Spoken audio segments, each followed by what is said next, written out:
on e7, staying there, and now a bit of a different setup with bishop e6 and rook d8. Well, speaking about checking something, Levon stayed at his computer during the break, and he was checking something on that computer.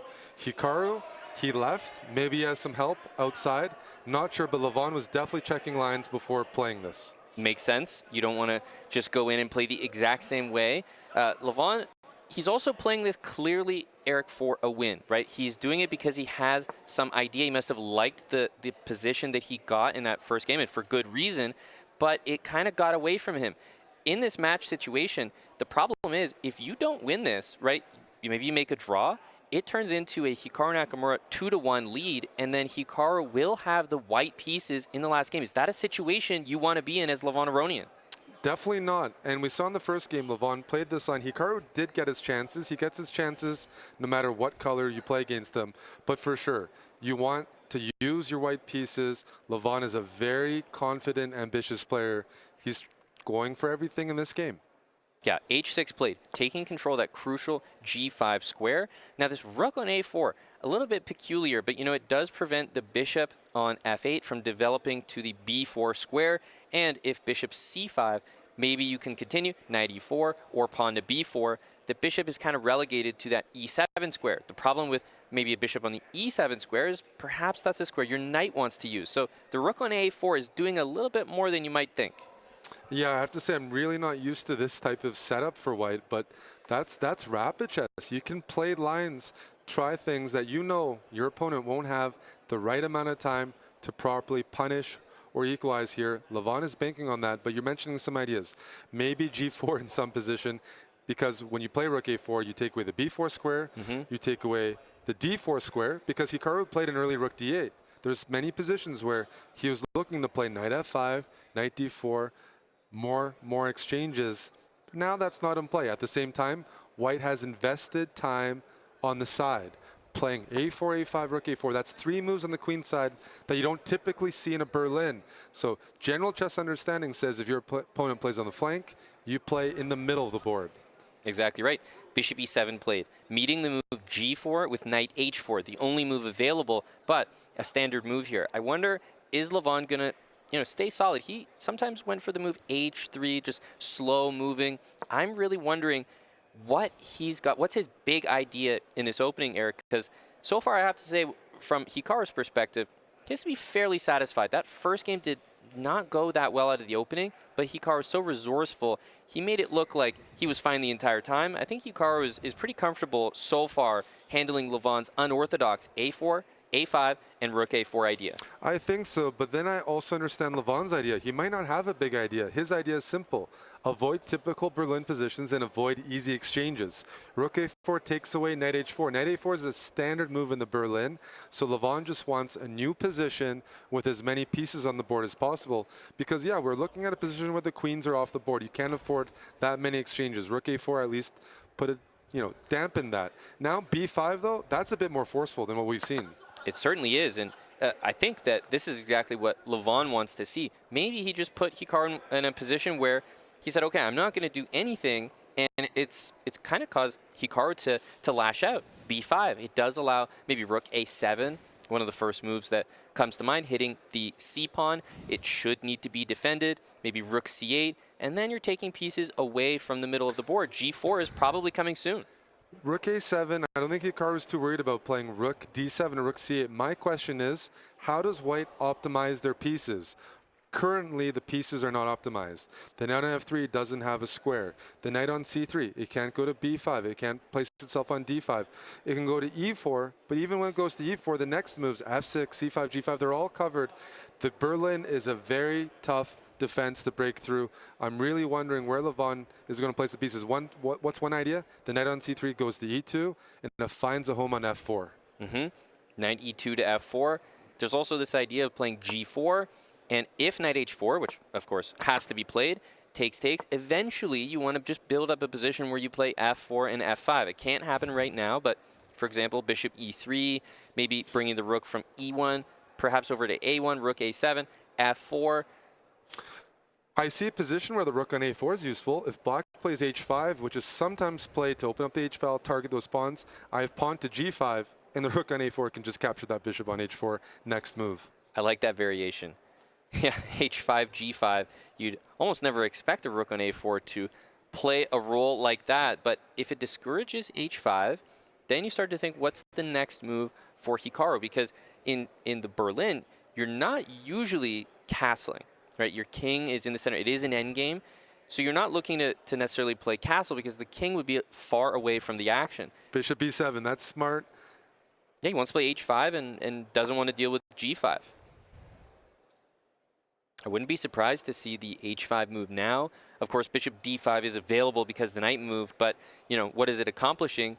You could play f3 and then just attack the bishop on the next move with c4 or knight f4.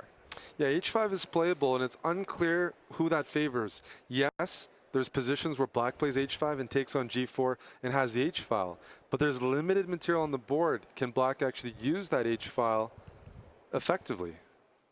Yeah, it just feels like that's the kind of move that you play if they're not really sure what to do. On the queen side, I'm used to seeing a move like c5, pawn to c5, maybe even the black king could come out king d7, king c6, or the bishop, bishop d5 check, and bishop back to c6. I'm used to seeing the pawns on the queen side kind of get to the dark squares because, you know, white wants to play bishop e3, maybe knight d4, and the pawns b6 and c5 deal with that nicely. I like pawn to c5, and I like bringing the king out because the question is black castling? Likely not. The king is good in the center, normally speaking. c5, bring the king to c6. At the end of the day, the Berlin, it's defined. Black has the bishop pair, white doesn't, and black's good bishop is the light squared bishop. I'm looking for a home, and here's the home. It's on c6. Yeah, bishop d7 with tempo coming to c6. I imagine we'll see rook to a7 here because bishop c6 is a good-looking move, and I don't really understand rook anywhere else. Like rook to a1 doesn't make sense. Of course, put pressure on c7. The question is f3, king g3. Both moves look pretty good, but maybe king g3 comes with a big risk of maybe the h-file opening. King g3 or f3, I mean, I just want to say, I think Levon, though, has a push here. In the Berlin, as white, you want to free up the e-file. When the bishop transfers, black's bishop is on c6. It's not on e6 anymore. White has a knight on f4, rook on e1.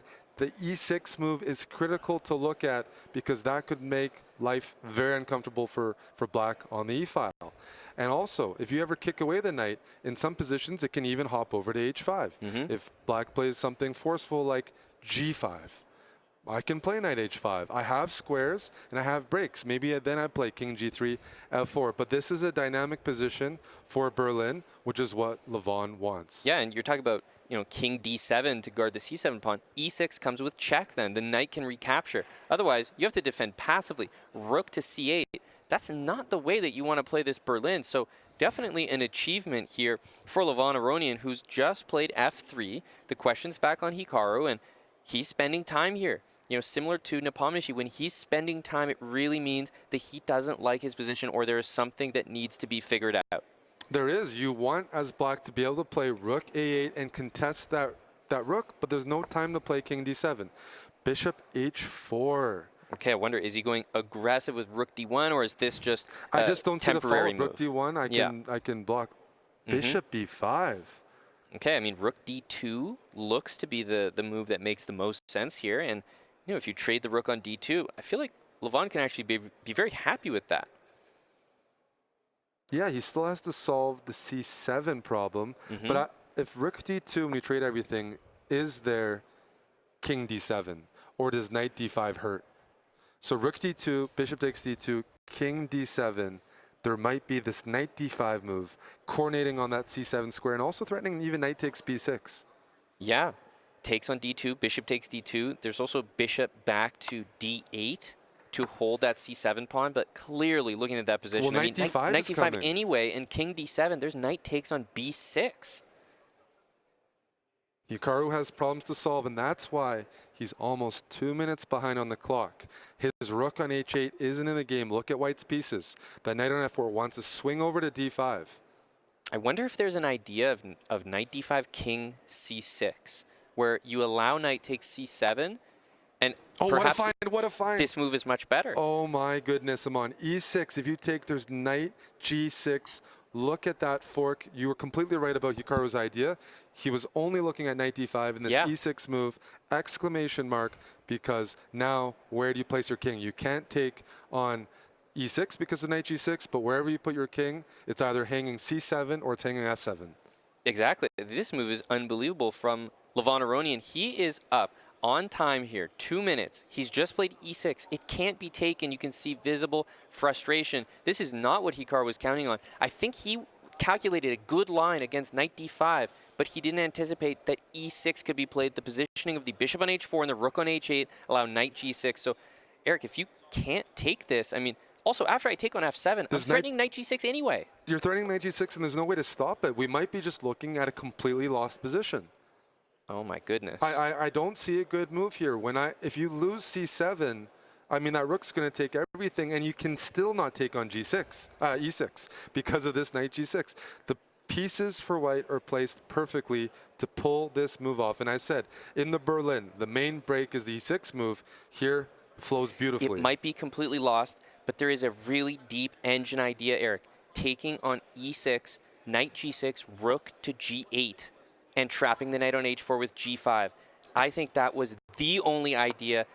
It's super tough to find. I don't even know how you even see something like that not played, and he's actually just going to resign that game, Eric. Levon Aronian wins, and we have a tied match. Incredible. Levon continued playing against the Berlin. I look at the field of players here, 16 players, very few of them would use the white side of the Berlin endgame to try to equalize. Levon did it, he pulled it off, he posed enough problems for Hikaru. Hikaru, he's an active player. The one time he was almost getting his pieces out, Levon found such an important move, e6. Yeah, that e6 move, it caught us all off guard. In fact, it was almost like a decoy, the move knight d5, because we were all focused on it. Probably Hikaru as well calculated a good variation to refute it, but didn't realize that e6 with that knight g6 move, there's really no coming back from that. That was a one-move KO. It was. I mean, it set up perfectly. Hikaru played bishop h4. During the game, this tactic didn't work so much, but as soon as that bishop shifted to h4, the geometry, Levon noticed. He's been playing against the Berlin. He's played the Berlin. He's a veteran. He noticed that g6 spot is really weak, and there's no way to deal with this knight g6 fork when there's a bishop on h4 and a rook on h8. What a comeback. We have a tied match heading into game 4. And once again, it's so easy to underestimate Levon Aronian because he's not typically one of the best players in this format. He hasn't played as much online. Hikaru is a household name, one of the favorites here. But look at that. That is just a crushing defeat of the Berlin defense. It is, and it's shocking that you mentioned it. Like, Levon using the Berlin, going into it willingly in a game. It wasn't must win, but I think we'd agree a draw, handing Hikaru the white pieces in game number 4, that did not seem like a viable option. So he was effectively playing it for a win, and that was his weapon of choice. There's not many players that would do that, and there's not many players that could do it like Levon and actually pull it off. And when you're in Hikaru's situation there, you're up a point. You want your opponent to work for it. Sometimes you lose a game, they played perfectly, they won a close game. That game, he didn't manage to pose any issues for Levon. He made it too easy to come back in the match. He's got to fully reset here heading into game 4. Yeah, game 4, white pieces, Hikaru Nakamura. It is tied right now, 1.5, 1.5. Levon Aronian from Team Reject. He made that comeback. And now, if it works out to be a draw here, Eric, we will go to Armageddon. But I think this opening will tell us, you know, what's the mindset of these players right now. One thing I'll say about Hikaru is that he seems to be, and listening to his interviews, he seems to be understanding the Armageddon format quite well and how it applies to him. So I will say I don't think he's that afraid of going into Armageddon. He's had a career of like speed chess and being at the top of the world, high stakes matches. So I don't think nerves or those situations phase him. I think you're right. Any of these formats, Armageddon, he's used to it. He's been playing against, you know, Magnus Carlsen every year, match after match, tournaments like the Speed Chess Championships. He can handle all the situations. At the same time, he's got to once again reset and think about, dude, Levon is a real threat in this format, and he can't get away with some of those moves. Yeah, you know, we talk about Armageddons. Levon also making it through the last chance qualifier certainly had to play his fair share. Getting into the game at the moment, we see this move queen to c6. Now, Levon has taken it upon himself to make that extra effort to play bishop a6. It's offside. It actually brings the knight offside, but it trades Hikaru's best piece on the board, best minor piece on the board. So the rest of the position, there's only a queen for Hikaru, but Levon has traded, say, okay, I'll get rid of your bishop pair, but I will, put my knight offside, kind of sacrifice a little bit of the position. Yeah, black knows the knight's offside. It's going to take time to bring it back. But as you mentioned, there's limited material on the board, so black's banking on white not having the development to punish that. And we see that on the board. The knight on g1, the bishop on c1, they haven't developed yet. So all Hikaru has to show right now is the queen on c6. Right. It all depends. Can he keep it there? What does the queen do? It freezes that c7 pawn, takes away black's ability to open up and take advantage of the slow development. All comes down to that queen on c6 here. Now, queen c8 is kind of a strange move. I was actually expecting perhaps the move queen to d7, and then I thought, okay, maybe queen d7, he it's could, ambitious. He could trade. Yeah, this is queen an ambitious c8's ambitious. move. It's not saying trade the queens. Maybe you are too behind on development, and I want to play this for black, and I want to keep the queens on. If you think someone's underdeveloped, trading the queens probably makes their task easier because it's harder to checkmate when the queens are off. And rook d8, that move as well. Rook d6 perhaps, because I was thinking to myself, what's black's next move, right? You can't move the knight on a6 at all. b8, c5, b4 off limits. And what's your next move with the queen? Queen e6, well, that's another queen trade, maybe queen d7. So this move makes more sense. Rook to d8, maybe rook to d6. He is keeping the queens on the board after all. He's dislodged the queen, and rook d6, there's certain positions. If white queenside castles, black's rook on d6 might swing over to g6 or somewhere on the 6th rank. Yep. And there's a queen on c8. Maybe the queen joins the party on g4. So this is a move black can consider playing c5, just playing in the center, standard chess. But there might be some utility with that rook on the 6th rank. And you mentioned, Eric, that Levon Aronian has made a career out of winning with the black pieces. So don't think this is some situation where Hikaru's playing with white, only Hikaru can win this match. Look at the way that Levon is playing. Knight e4. I mean, Eric, I would have second thoughts about castling here, knowing that rook g6 and either queen g4 or queen h3 are happening next, coupled with knight g5. That's, you definitely have to think about that. I definitely have to think about that. Fortunately for Hikaru, he put his knight on e2, not f3. So the knight on e2 can play defense. It can go to f4. It can also go to g3 if it really needs to cover up the g file. f4, probably the key square because it plays defense and offense, targeting d5, defending g2. And now we have some clarity in the center, taking on c5. Levon takes back with a knight. Interesting. That's a bit of a concession, it allows right? knight d4. Knight d4 could have been played on the last move. That covers the b3 square. And there's an isolated pawn on d5. I think that Hikaru has done a really good job. While it may have optically looked like black's pieces were coordinating, he said, I'm not phased, I'm not spooked. The knight on a6 is out of the game. And in order to bring it into the game on c5, you've given up the d4 square. There's a weak pawn on d5. This looks like a slow, small but manageable push for Hikaru Nakamura. It does, and I think we can always look at the clocks. When Hikaru was spending a lot of time early on, he's probably not too comfortable. Here, even though he's behind in development, he was playing quickly. Now he's achieved the castle, and as you mentioned, he can blockade that pawn. On the other hand, Levon has his knight on e6. In this structure, this is a well-known structure in the Nimzo Indian. When black gets her knight on e6, doubles up on the d file, generally speaking, white does not have enough to win that. It's not even considered much of an advantage at all. At the same time, this is no increment chess, so you can play on and on and on, but I don't think Levon is uncomfortable either.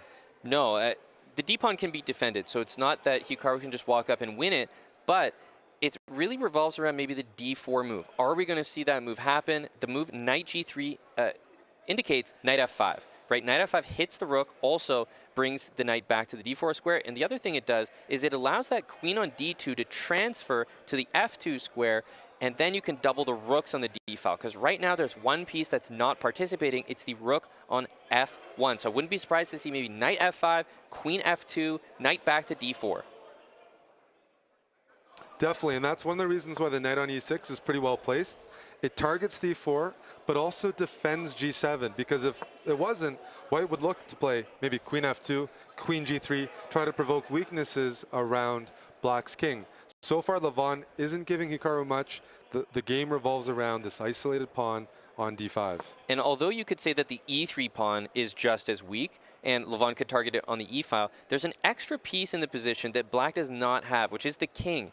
At some point, white can play king f2 to defend that pawn. And wow, knight h6, knight g4. This is a much different way of playing this position because you're no longer controlling d4. And to be honest, Eric, I'm surprised by this decision not to just retreat safely knight d4. He baited Hikaru. This looks like it weakens the dark squares around black's king. It's true.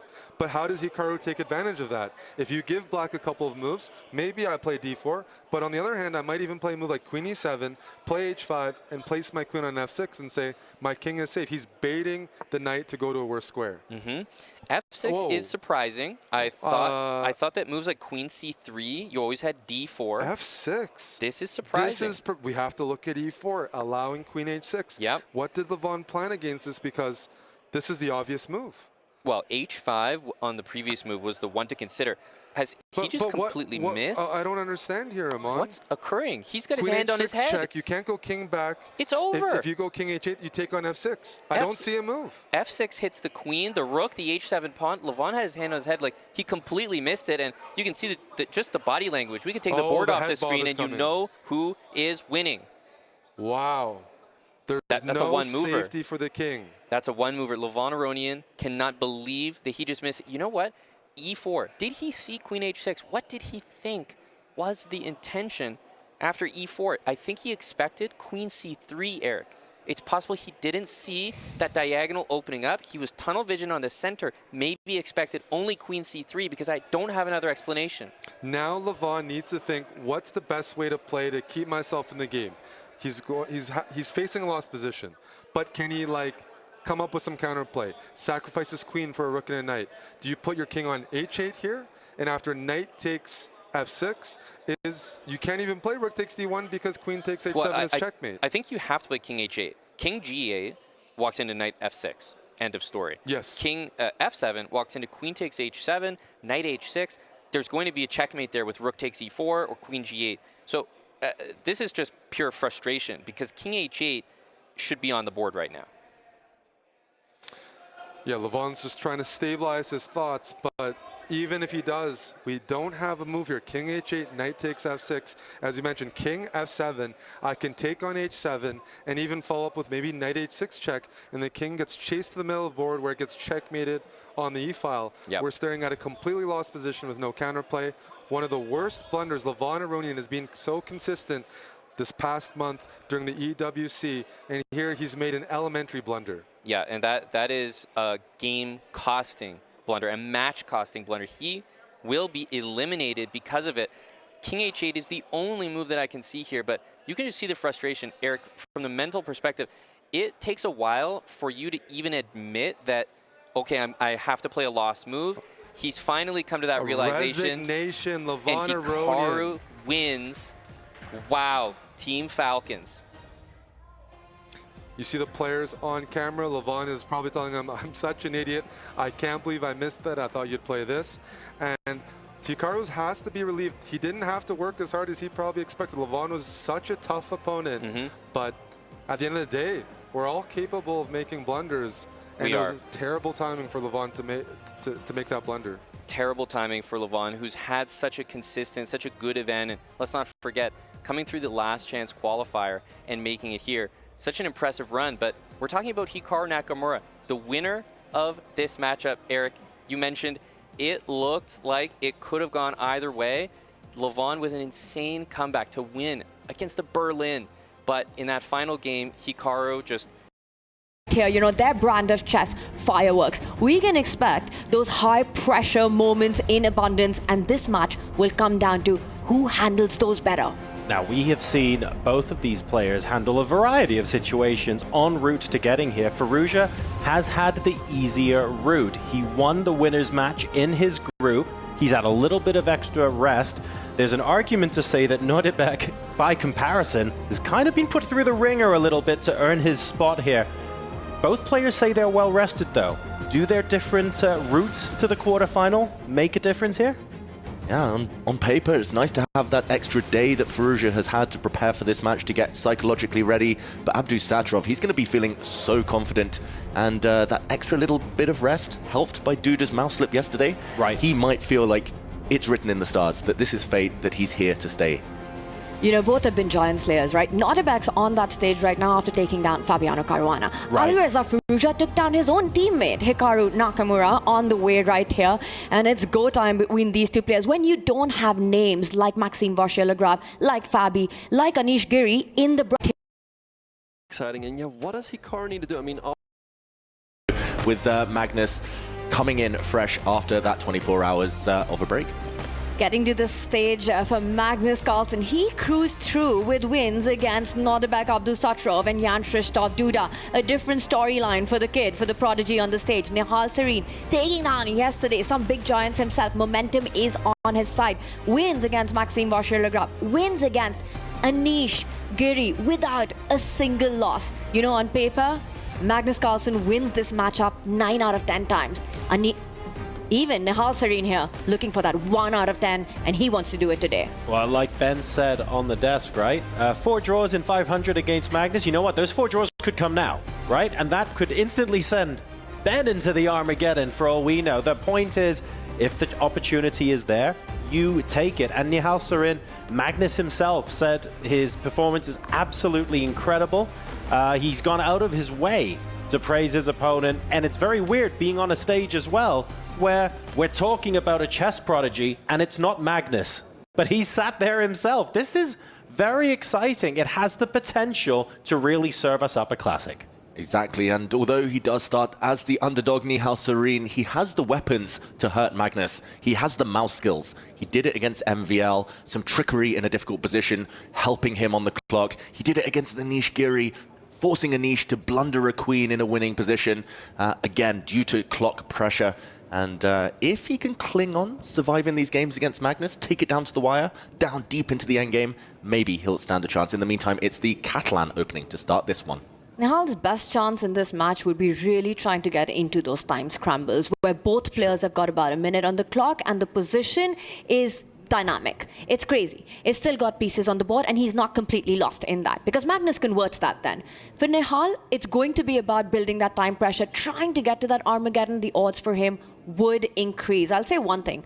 Nihal is the one player who's played more bullet, Right. barring Hikaru Nakamura and Alireza Firouzja on the planet. Which is... And that sort of has built this cheat code in him, which gets activated under 1 minute. And I think that's what he'll be looking for today in this matchup. I mean, that's amazing, right? The fact that he's, in terms of number of games played, he's 3rd place behind 2 of the favorites to win this whole thing. It really shows that he belongs in that top drawer alongside all of the rest of these names. So he's fantastic when the time gets scarce, but he has to build up that advantage to begin with, and he's already 1 minute behind Magnus at this stage of the game. And I have to say, I'm a little bit surprised because considering that game plan, like you rightly mentioned, Tanya, I feel like Nihal should be blitzing these out to try and get a 1-2 minute advantage very, very early on, but he's on the receiving end of that right now. Yeah, the one thing about Magnus, though, is that he at least starts games quite quickly.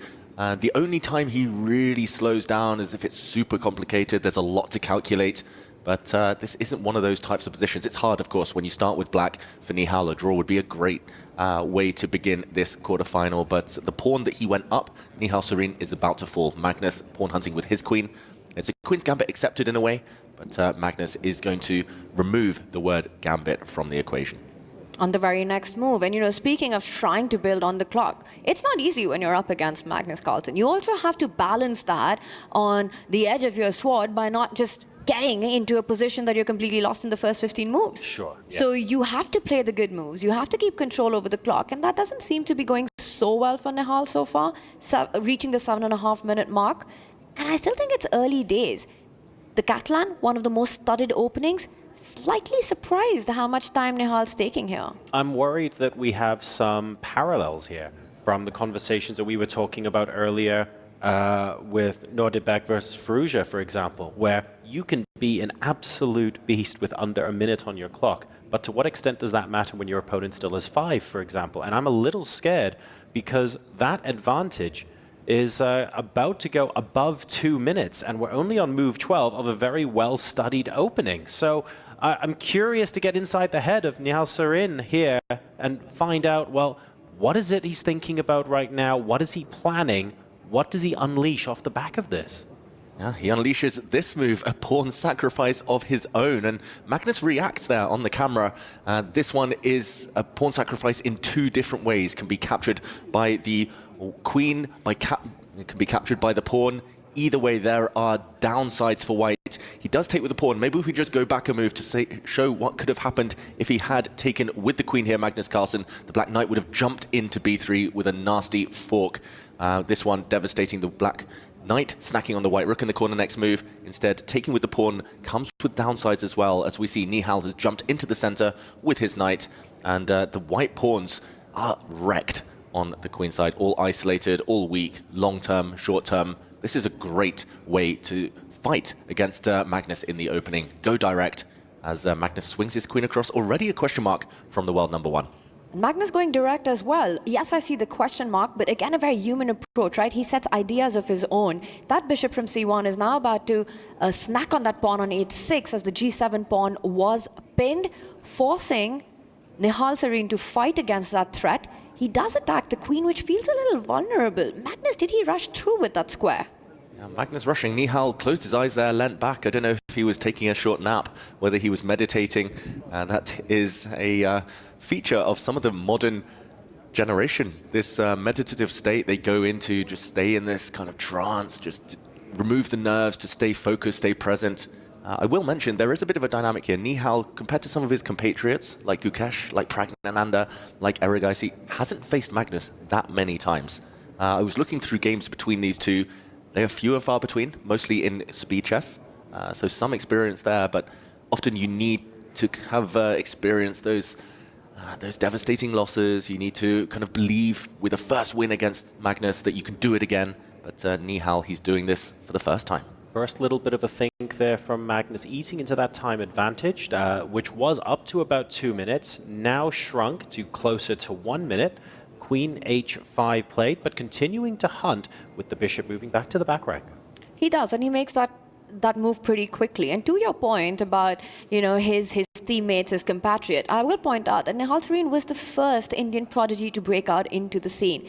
But his training, his method of improving at chess has been drastically different compared to Arjun, Gukesh and Pragnananda, where he focused so much on these fast play formats, on playing online a lot, and sort of mastered that, especially during the pandemic, which is why we see him with these incredible performances when it comes to speed play. Somehow in the classical, it always felt like he felt a little short. He felt just a little bit away from the rest of them who focused on the classical format, and that's something I think Nihal is actively working on now, but so far his biggest strength has been speed chess.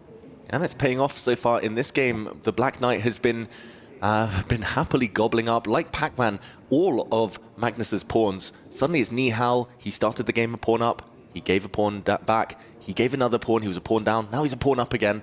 And for now, Magnus has some compensation due to active pieces. But Nihal, great start to this game. I've been teammates with him before in some leagues in the Spanish league. Literally at dinner, he's playing bullet chess on his phone. He's team meetings, playing bullet chess on his phone. 2 minutes before a classical game, playing bullet chess on his phone. That's why he's so quick. If you can do that on a touch screen, like a mouse, you can be really precise. Doing that on touch screen is insane. His speed is absolutely nuts. There's a reason he's called the Flash. The Flash. I'm learning that for the first time. And will it be a flash in the pan? Will it be a win for Nihal Sareen this match? First, he moves his queen off some vulnerable squares. The white knight leaps forward. Magnus is trying his best to create threats, create some action going, but that can be guarded by the black bishop, the weak e6 pawn. Still looking very healthy for Nihal. It feels like he's playing from a position of strength. If he wants to, he can just lock this game down, maybe return a pawn to force a draw. But it almost maybe more feels ambitious. like his game plan here is, right, let's see if we can swap off all the pieces and play against the pawns on a3 and c5 and just play against those weaknesses long term. If I get a win, great. If it ends up being a draw, it's going to be uncomfortable for Magnus. It certainly feels like Nihal here in game number one, at least for now, has the upper hand. But he has the upper hand on the board, and he's back to 2 minutes down on the clock. But he's doing really well on the board. You know, he's up that pawn. Right now, attacked, comes in with a big threat, this last knight move. Knight takes pawn would be a fork on the queen and the rook. Expecting Nihal to find a way to defend it, to use one of the pieces. He could think about improving the position of his bishop, to use that as a defensive piece, or maybe even a potential rook lift to keep that pawn defended. But to your point, John, whichever he decides. He needs to do it fast. Yep. He goes with the bishop, connecting the 2 rooks. Great move, great start. Magnus quick with a response, and I know Magnus isn't necessarily known as the speediest these days, but he used to be great at bullet himself, and I think at least in the middle of a game, he's one of the fastest. He trusts his instincts. He knows what type of endgame he might be wanting to head for. He's very practical, Magnus Carlsen. So getting him down to the 30-second versus 30-second mark, that is already a huge achievement and not easy to accomplish. And Nihal, definitely with 4 minutes left, needs to keep this pace going. He does keep the pace on the board, right? That last move is also hinting at that E-pawn moving forward. For sure. It's a 4 versus 3 on the right flank for Nihal. And that advantage is only as strong as the mobility of the pawns at the center of the board.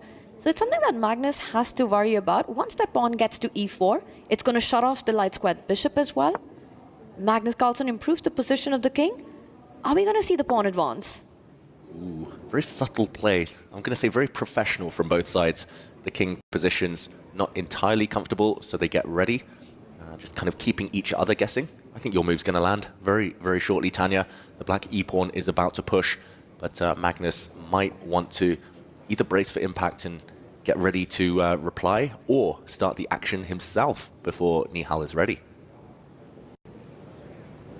Magnus Carlsen, he's on a thing. The clock's getting closer now. Magnus down a pawn, but a lot of piece dynamics, especially on the left flank, trying to think about how he can make the most of it. Plenty of tempting moves. One move would be knight to b5, the white knight jumping forward to attack the black queen. You could think about pushing your c-pawn forward, some calculation involved there, maybe another temporary pawn sacrifice just to open lines for the white rooks. For now, the white queen struggling to be improved, the white bishop also struggling to move. Feels like a knight or pawn move incoming from Magnus Carlsen, but a bit of indecision, time advantage drifting away. I'm glancing at why Magnus is spending that much time in this position, and this is definitely not my own, but it turns out bishop takes pawn is on in this position, because combining that with your idea of pushing the pawn forward, David, you can take the pawn first and then fork. Magnus has decided against it, but he was probably doing some calculation on whether that line was any good for him. That would have been very, very flashy. We could have seen a bishop takes pawn move followed by white pushing forward with c6. And instead, there was a little trade in the position. And let's show that possibility that Magnus probably spent 2 minutes calculating there. He could have played bishop takes b7, and if the black knight recaptures c6 here, would have regained the material, potentially with interest. I think the black bishop would be forced back, and after some trades here, we could see the white rook coming in, maybe a queen trade as well, and an endgame that Magnus possibly didn't like. The black bishop would have been very strong in the center of the board, even though he might have ended up with level material. Magnus instead, if we go back to the game now, keeping queens on, keeping a bit more tension, and at least now it does feel like a 3-result game. The other one might have been closer to a draw, but not what Magnus wants. And what's great as well is that you know, inside the head of Magnus Carlsen, he would have just looked at everything we just saw on the analysis board in his head, and then tried to evaluate what does the end game look like here. He's probably gone a couple moves beyond what we even saw with the help of the analysis board before making that decision. So it's those moments where Magnus Carlsen chooses to use the majority of his time. He is still 1 minute and 45 seconds up on the clock, it should be said, and that's going to start becoming really important in a couple of minutes. Absolutely. The clock is going to be a big factor in this one because the position is pretty complicated. You know, Nihal, he has that extra pawn, but look at the knight at the edge of the board. You know, it doesn't have a very bright future, at least not anytime soon. It's tied down to the defend of the b7 pawn. You can't go back with it so easily. Magnus, both rooks on open line, the bishop on b7 unchallenged for the rest of the game, doing a beautiful job as well. This is definitely enough compensation and piece activity for that pawn. Definitely. Full compensation for Magnus Carlsen. Nihal not looking too comfortable. Also in the back of your mind, if you haven't faced Magnus Carlsen too many times, you know his reputation. You know in an endgame, he's going to take advantage of any slip you might make. And already, rook takes rook incoming. Will Magnus regain the pawn now with his queen? There are some fancy tactics. The black rook could potentially come down to the first rank with a check on the white king. But Magnus has it all under control. Will he restore the material balance? Nihal with 2 minutes. We're going to see all of his speed skills on show, surely now. And the B7 pawn does fall. I will tell you the one good part about not facing Magnus too many times is that perhaps you haven't lost to him too many times. So that trauma does not exist. We'll see which one plays out here. Bishop to F1, defending the check. Now white unpins. Magnus getting ready to activate that bishop. Rook takes pawn. Is that a move that could pick up a pawn? A very key pawn in the position for Nihal. Yeah, he can go for it now. Maybe he's just hesitating, scared of being pinned by the white rook. Should still all be under control for Nihal Serene, but he brings his king towards the center instead. Another very logical move. He needs to start doing this faster, though. I mean, we have seen this time and time again from Magnus. He's very good at grinding out positions that look like they're drawn. And like we said on day one, the position's drawn until it's not. And that's all well and good if you haven't played Magnus that much before. But when he's also got over double your time, you just need to get a move on. And Nihal Serene, he might be a speed demon, but we need to really, really move. Big threat on the board. The black knight was about to be pinned by the white rook, so it leaps away instead. Magnus now can go munching. He can grab the black a7 pawn, restore the material balance. Currently Nihal a pawn up, but instead flicks in a check first. And now asking Nihal, big question. Do you step towards the center with the black king? Looks like you might get mated if you do so, but instead he goes back to the wing, back to the flank, and Magnus now some quick moves, applying some pressure. That white a-pawn, so dangerous potentially. And that is the hardest pawn for a knight to counter. It's the one on the flank lines, A or H. That A4 passer gives Magnus a strong edge to play for in the position. Nihal trying to set up his own counterplay, but with the black king cut off on the side of the board, I'm wondering if this is got all the ingredients for a making of another Magnus Carlsen classic. And watch out, there's a checkmate in two threatened by Magnus Carlsen. The white bishop was threatening to come back, force the black king to the back rank with the white rook delivering the killer blow. This last move given a question mark, but fully understandable by Nihal Serene, giving the black king some breathing space.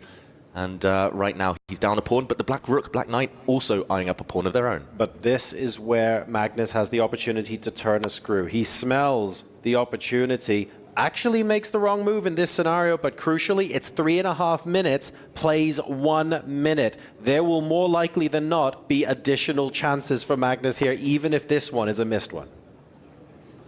I don't believe this is going to be a missed one for Magnus. He's up on the position because of that A passer, even if Nihal wins the F2 pawn, but it's the clock. You know, Exactly. 48 seconds, Nihal's a beast, he's flash, but with Magnus having 3.5 minutes, that's a big time deficit.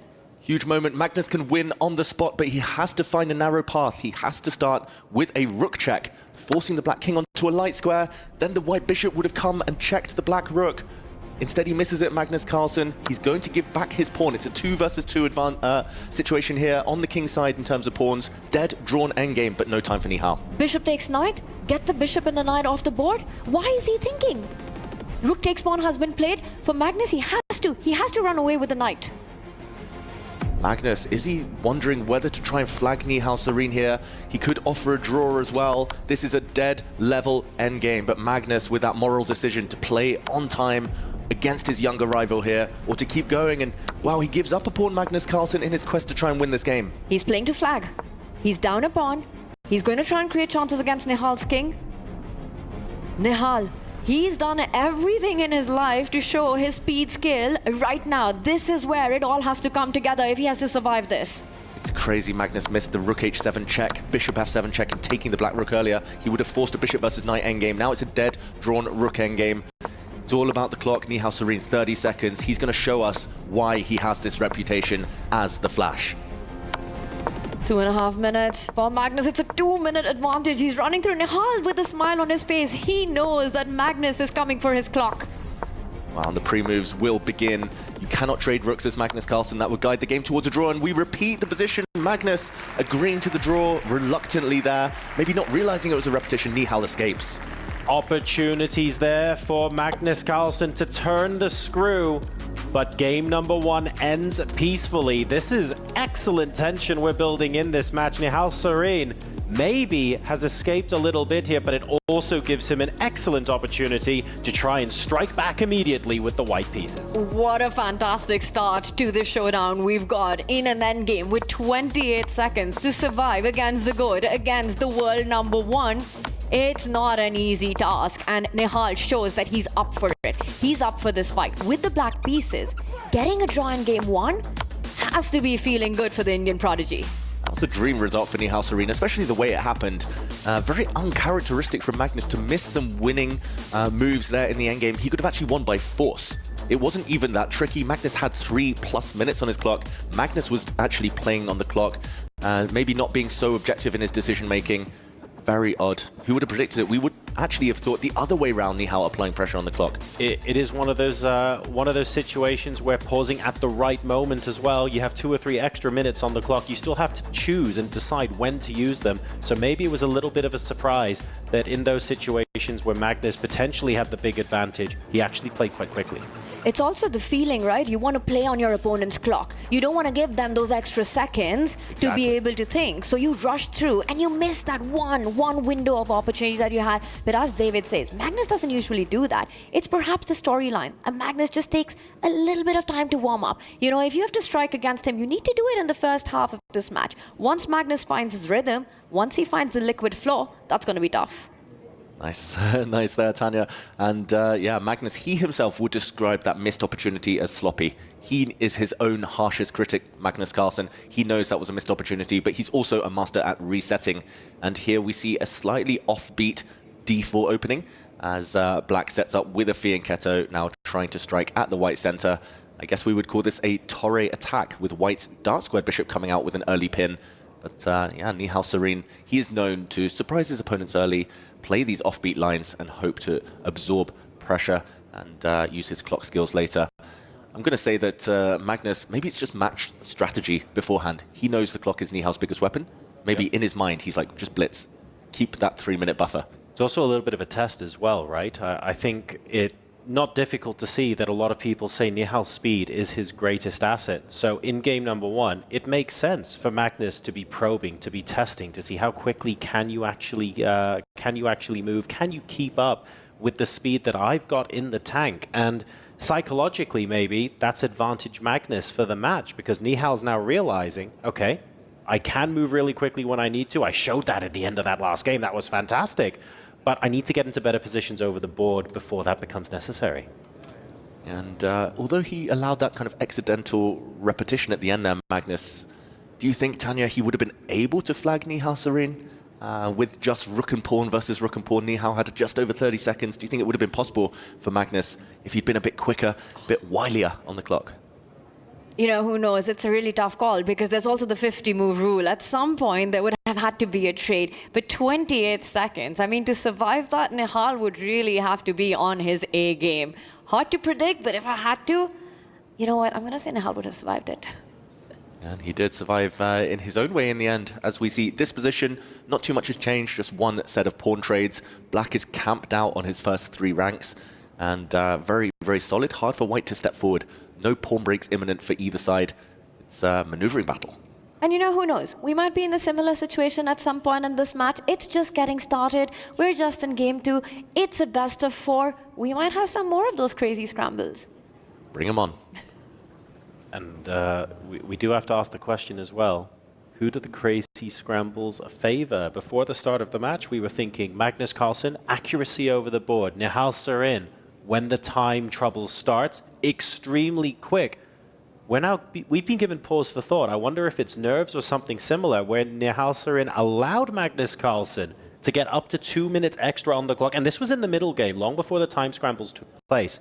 So if he's able to manage that and then bring Carlsen into an end game where it's actually Magnus who's being pressured on the clock, that would be really interesting to watch. Time scrambles, I would say, David, favor Nihal Serene, as long as the clocks are close, as long as it's a tight battle. Sure, you know, not Magnus running away with 2.5 minutes and Nihal playing with a minute on the clock. Sure. Also depends on the kind of position. But if it becomes sort of a level position and both players under 1 minute, it's anyone's game. I'd even give Nihal as a favorite in that one.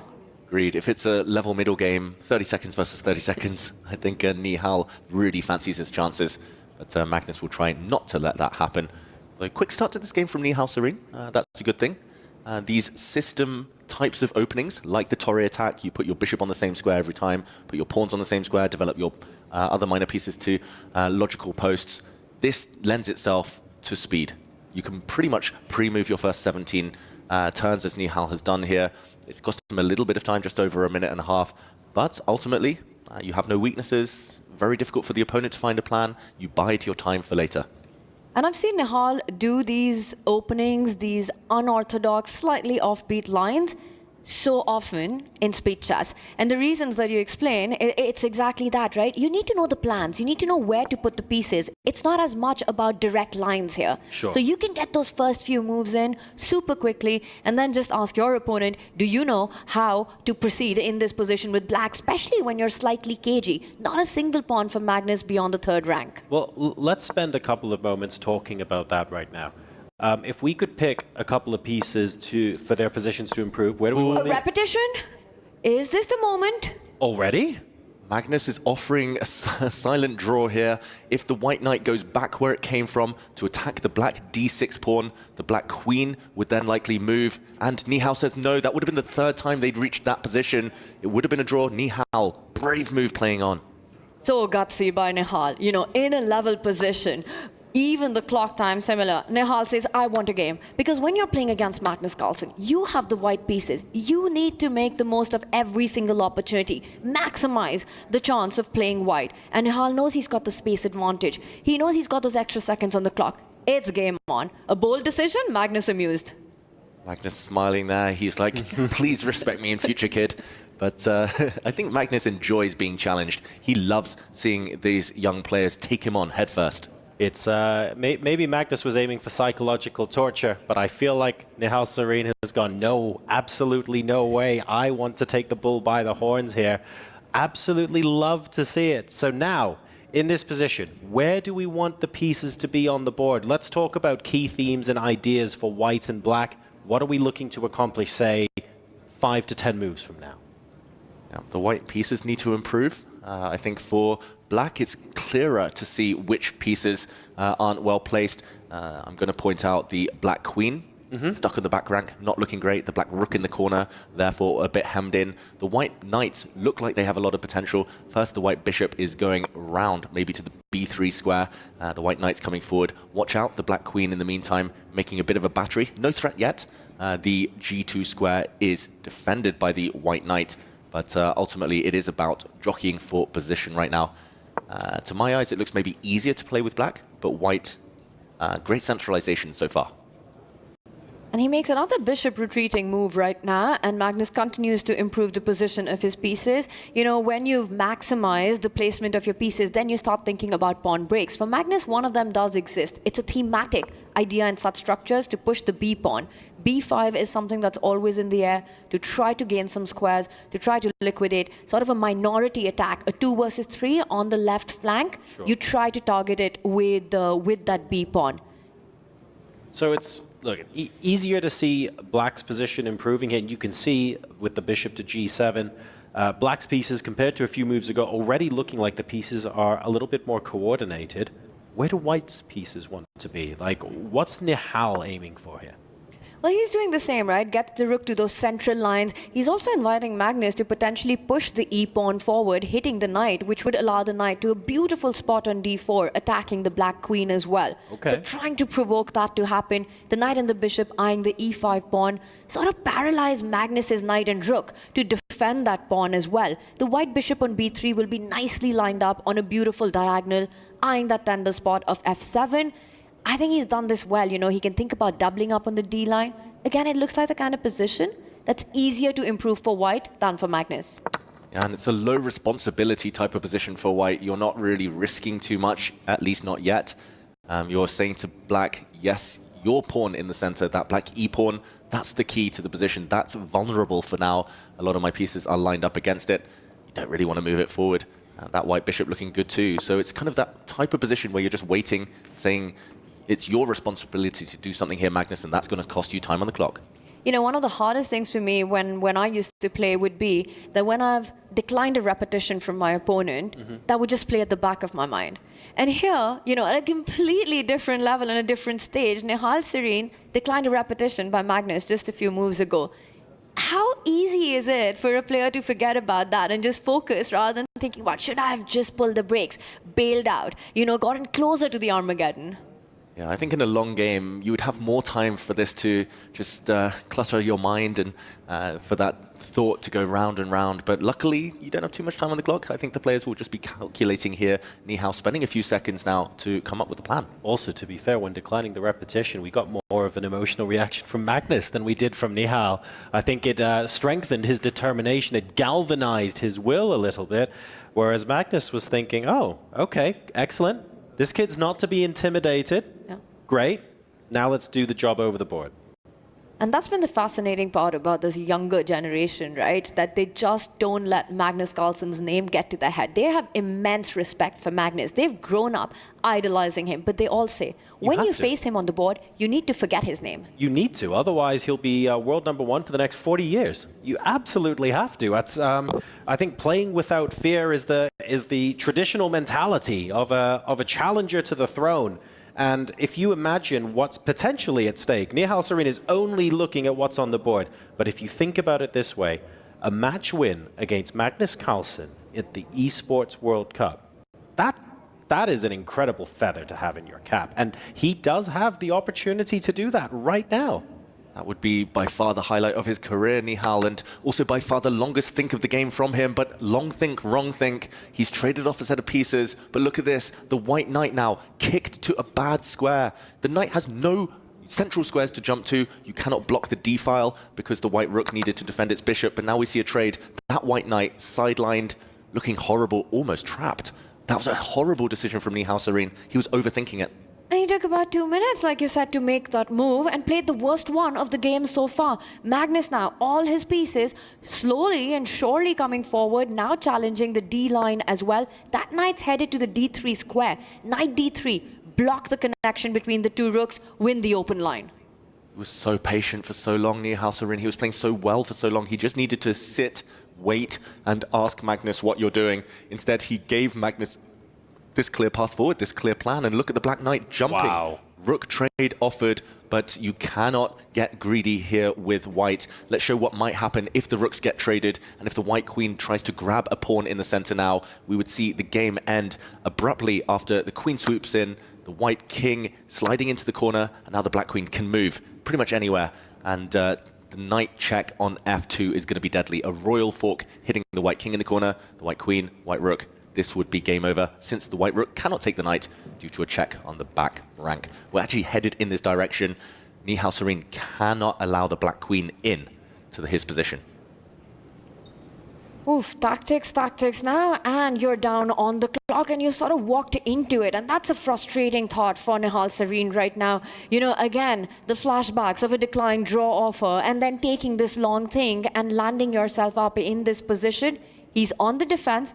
It's still far from over, but one thing's for sure. You compare Black's Knight to the White Knight, exactly. Black Knight the winner. The Bishop on G7, eyeing those two pawns whenever B4 happens and there's a weakness created. Stronger than the White Bishop. The Black Rook more active. The Black Queen, super strong, eyeing that F2 spot. And B4 on the board immediately. This is the danger, right? Magnus didn't just see the weakness, but he executed it so quickly. Nihal Sarin actually did a great job, credit to him, in the first half of this game so far, managing his time, but that long think into what might be the game-changing move, maybe even the game-ending move, really cost him so much. Magnus is turning the screw. All of these follow-up moves by Magnus Carlsen, they're happening near instantaneously. And there we see a quick pawn trade. Magnus, at least now, has to take a timeout to defend his central pawn. There we go. Nihal has set up a nice defense. The White Bishop holds some important pawns. The White Knight nearby, now retreating. Magnus is going to go a pawn up. That White C-pawn is doomed. Short term, long term, there we go. It does drop immediately, but it's all pawns on one side of the board. None of those pawns are passed. Nihal still has some defensive chances, but the clock is the main concern. Magnus has famously in the past said he does not believe in fortresses. Can Nihal Sarin prove him wrong? Can he set up a fortress down upon in this position? Big question. I think that's the key question. It's going to be so tough. He needs some simplifications here. He needs queens off the board. We need knights, rooks, something off the board to make it easier to pre-move. The reason he was able to hold the previous game with 28 seconds on his clock, it was just rooks and pawns. Yep. But the complication here, the complexity of this whole army still remaining, not going to be easy. I think that no matter which side of the argument you're on whether fortresses can exist or not, I think they can be broken down if you don't have enough time to consider the perfect move in response to every attacking move. And we're getting to 4 minutes versus 2 minutes. There's an argument to say Nihal Surin needs a fortress, but unfortunately, I think the clock's going to end up being the key to barreling down the front door, even if one exists. Yeah, and look at Magnus, his last move, given an exclamation mark. It's such an innocuous looking move, but Magnus just keeps the tension. And there, the White Queen gives way. Now the Black Bishop no longer pinned, expecting that one to move. And again, it cost Nihal there 34 seconds. He doesn't have too much time left. 34 seconds to play what is a mistake. And with beast formation that Magnus has, the knight, the bishop, the queen, so much into Nihal's camp, you know, that extra pawn, Nihal will have to burn time on every single move. And that's the problem in this position. There are no easy moves. There are no fast moves for white. I think Magnus is using his time here to basically work out which of these options will either force Nihal into at least a 30-second think or force him to make a mistake almost immediately. The bishop goes back. Bishop e5 now played on the board. Inviting some trades there of the minor pieces. If white was to capture the knight, Magnus intends on capturing the bishop and get that stronghold on the d3 square. Put a strong passer. Get your pawn moving forward. Magnus putting immense pressure on Nihal's knight. Great time usage there from Magnus Carlsen. Yes, he invested around 40 seconds, but he slowed Nihal down. For every 40 seconds Magnus has, Nihal has to play a lot quicker. Wow, he just waits with his king. There are some pins. The Black Knight cannot move, since the Black Queen would be vulnerable, so just maintaining the position. But again, Nihal spending 30 seconds. Magnus needs to keep trying to create those long thinks from his opponent. Nihal needs to speed up meanwhile. Well, now it's a big threat. Knight takes knight, attacking the white queen is threatened as Magnus unpins his own queen in the position, again forcing Nihal to come up with a defensive strategy. And you know, you can find those defenses once, twice, but can you do it 10 times against the world #1? And that's exactly the kind of thing that Magnus is so good at doing. Ask a question? Cool, great. Glad you found the answer. I'm going to ask you 20 more. And the moment you get one of those answers wrong is the moment I pounce and take the game from you. Nihal Surin now under 1 minute on the clock. Magnus Carlsen aiming to turn the screw. Well, big decision. He gives up his rook for a knight. There is some tension along the e-file. So if Magnus wants to take that rook back with his pawn, he has to calculate well. It's very tempting. That pawn is so close to landing as a promotion, as a new queen. But Magnus, he's calculating here. He takes with the rook instead, taking with the pawn, according to the computer, was winning. Now, again, it's a bishop, a rook for knight advantage for Magnus, but still some work to do. It is a winning advantage and exchange up for Magnus, but again, the question, can Nihal Surin set up a fortress as his clock goes red? He's playing on the dark squares, trying to set up that battery. The bishop lands on that central square. e5 is the big idea, threatening checkmates to Magnus Carlsen's king. How is Magnus stopping bishop e5? Ooh, he offers a queen trade, Magnus Carlsen. If the queens do come off, the game will go on a lot longer, but only black can win. I think that is objectively a winning position too. Nihal deciding there's no other way. The white king otherwise would have been caught in the mating net. And here we're going to see the technical phase with the black king trying to get into the battle. This is tense. This feels like a repeat of game 1. Magnus Carlsen winning. Nihal Surin, 39 seconds on the clock. Needs a miracle to save this one. It happened in game 1. Will it happen again? The grind is beginning. Magnus could make this last another 30 moves, but he's just looking for that one additional critical mistake. It feels like we've got a lot of nails in the coffin. We now need the final one. Yeah, the black king is coming. The black king is making its way slowly towards the white pawn on f3. You need to put your pieces on light squares. When you're playing against a bishop in an endgame like this, when it comes down to time flagging, keep your pieces on the opposite color complex. But look at this. Nihal's trying to set up a blockade on the dark squares so the black king cannot pass. But it's a matter of time. White is running out of moves. The black pieces are almost optimized. Black is threatening to win the white pawn on h4, and now the black king can cross over. It's coming. It's winning for Magnus Carlsen. And there he blocks that bishop diagonal. The black king about to move forward. Magnus about to win this game as the king gets closer to that white pawn. Nihal Surin is going to resign. Don't take that bishop. That would have been a stalemate. And there we go. Magnus Carlsen wins by resignation. A small joke there, a stalemate trap, but Magnus dodges it, takes the win. And Magnus Carlsen, the world #1, asking questions of Nihal Surin here, saying, you're quick with no time on the clock, but are you quick enough? to find the thread that you have to push through that needle over the board. On this occasion, he was found wanting, and Magnus Carlsen goes 1.5 to a half up in this quarterfinal. Magnus Carlsen does not believe in fortresses. None were to be built here today by Nihal Serene. A very difficult endgame to hold. Magnus on top from the very start, winning material and then finishing it off in style in this endgame. Flawless conversion. Yeah, flawless conversion. Magnus, again, that strategy of staying 2-3 minutes ahead of Nihal, it's proved so effective. And Nihal, nice to see him with a bit of humor there towards the end of the game, try to set up that stalemate, but ineffective in the end. You just can't fight Magnus in those types of positions. Now, what I would say, though, I would say that Nihal Sarin did a good job of not letting Magnus Carlsen get ahead on the clock until that mid-game period where he went into that deep think and ended up basically committing a blunder. So I want to give him credit, because compared to the start of the match, he actually did a fantastic job there. What changed? Yeah, it was Nihal Sarin, I think, just overthinking things. He was so smooth, but when it came to the critical moment, panicking, that keenness to simplify came back to haunt him. So there we go. The first 2 games are under our belt. Magnus Carlsen ahead 1.5 to a half. We're going to a quick break, folks, and when we come back, it's game number 3 of this quarterfinal chess at the Esports World Cup.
After a draw in the opening game, Grandmaster Hikaru Nakamura has won games 2 and 4 to get past Levon Aronian by a score of 2.5 to 1.5. What was the biggest difference in the match today, Hikaru? We're walking? Okay, sure. I mean, I think the difference is that I had this built-in advantage from the get-go, that if we get low on time, I should be a big favor. And I think Levon definitely in the first game felt that pressure. I mean this horrible blunder King D4, which really messed everything up. But I won the second game. Third game was choppy, and I lost. But I think I just kept my nerves together, and I kept trying to play fast, put pressure on the clock, and ultimately Levon cracked. And finally, you did hang your rook, king and rook versus king rook, but I didn't see an expression out of your face. How did you get past that so quickly? I mean, you have to move. He's 4 seconds. If you let him think, he's going to find the checkmate. And I think, if I had made that blunder against Alireza or Magnus, maybe I'm not sure about Magnus, but definitely Alireza, I would have lost that. So just have to be a little bit more careful, but I think overall the match was mostly in my favor, so I'm pretty pleased with the result. We'll let you go to the Key Crusher. We could have a Team Falcons versus Team Falcons final. We will see, but Hikaru might also have to play against Magnus. While he goes to crush his key, he's also maybe going to check out Magnus's game. It should also be said, this ends the magical run of Levon Aronian. He's had quite a July, but it is the 31st of July. The month ends, and Levon's magical run also ends.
Match point. Magnus Carlsen leading 1.5 to 1/2 in this quarterfinal. If he manages to score the victory with the white pieces in this next game, he could end the quarterfinal right here, right now, and add Nihal Sarin's key to his collection. Can he do it? He's got the white pieces. You know, he's got momentum on his side. Both games close to victory. Gets it done on the second one. Of course, Magnus Carlsen can do it. But the big question, can Nihal do it? Can he try to take it? Do that fourth game? And what does he need to do to switch things up? A lot depends on Nihal's strategy as well. Here we see him, eyes closed, meditating, maybe trying to visualize how he can claw his way back into this match. But if he goes all out with the black pieces, Magnus will get his chance. It's very difficult there. If we see Nihal maybe try to shore up his defenses, lock this game down, escape with a draw, take his chances in the final game with white, then we might see Magnus try to just minimize the risk. And there already the first face from Magnus, as we see the first surprise as well. You know, Magnus loves a challenge. We saw that with that smile on his face when Nihal declined the repetition. I think he'd want a game on. He's not going to just give Nihal that shutdown opportunity, because that definitely, like you said, David, has to be Nihal's strat here, right? You try to just play it safe with black, get that draw in, final game, go all out. All guns blazing on Magnus with white.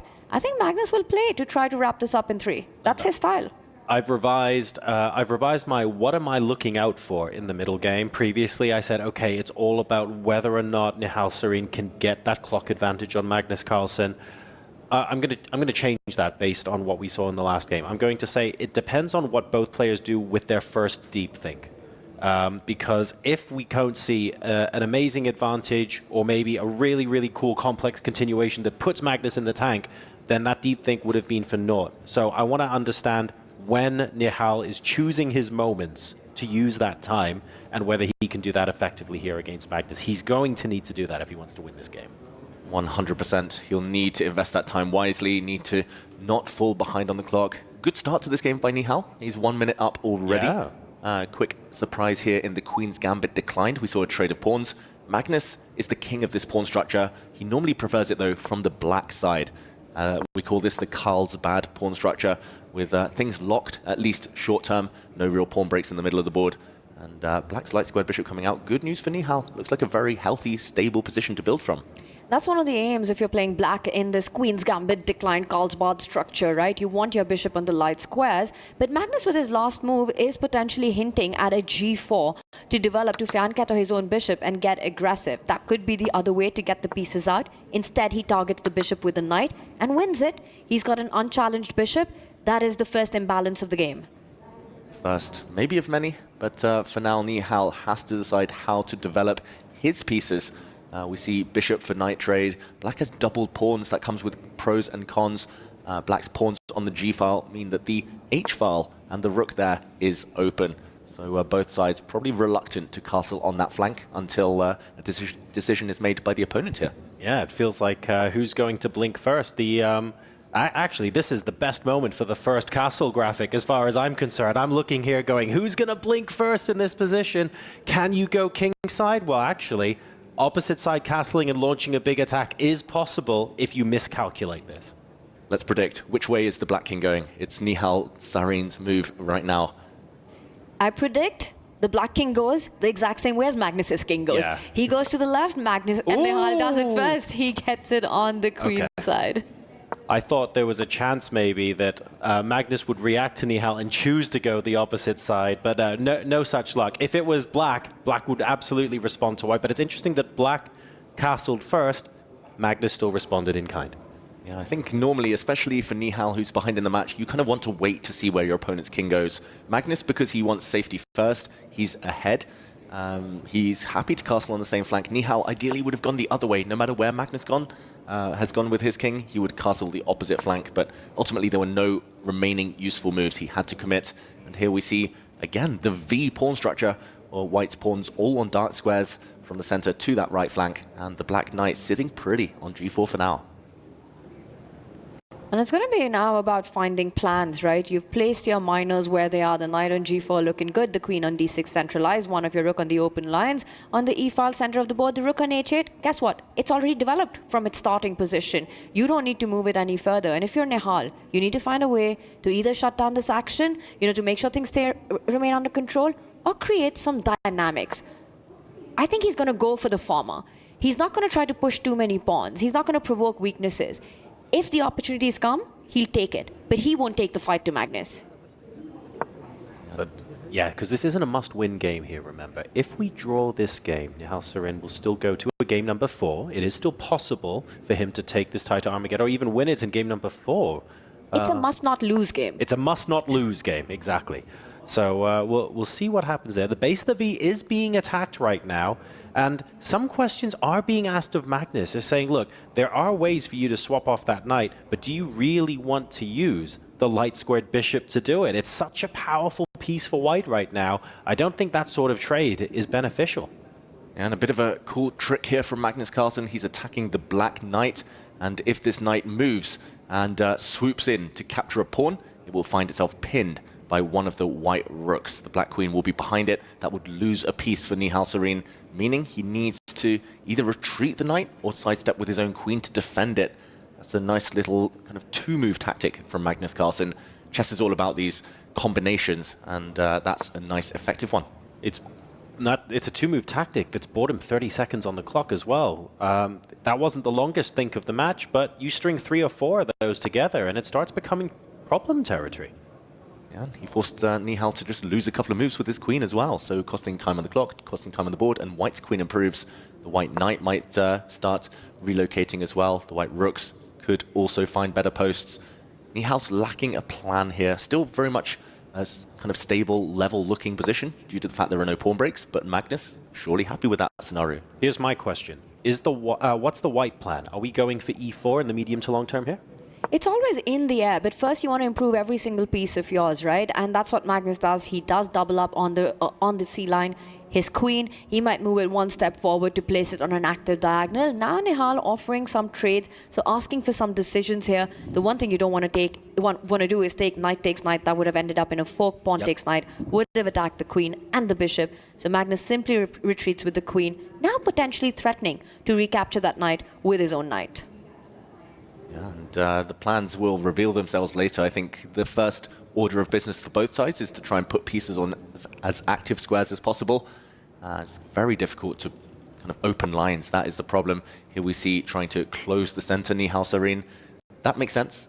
Blocking the center will favor the knights, but then again, black has a very strong knight. How to improve the other one? Magnus now goes on the flank. Well, he's going to be forced to improve the other one in a second. A4 with A5 threatened. This is a Route 1 strategy here, but a very, very real problem for black to solve. And it's one of Magnus's favorite moves, one of Magnus's favorite strategy in this position, especially when your opponent's knight is on the square, as was Nihal Sarin's. It sort of invites the A pawn to push forward and force it to retreat. It might not stop there. That pawn might even go to A6 to create those weaknesses that white was earlier trying to find. And I think it's so instructive. Whenever these two knights are either on B6 or G6, get those flank pawns moving to start targeting them.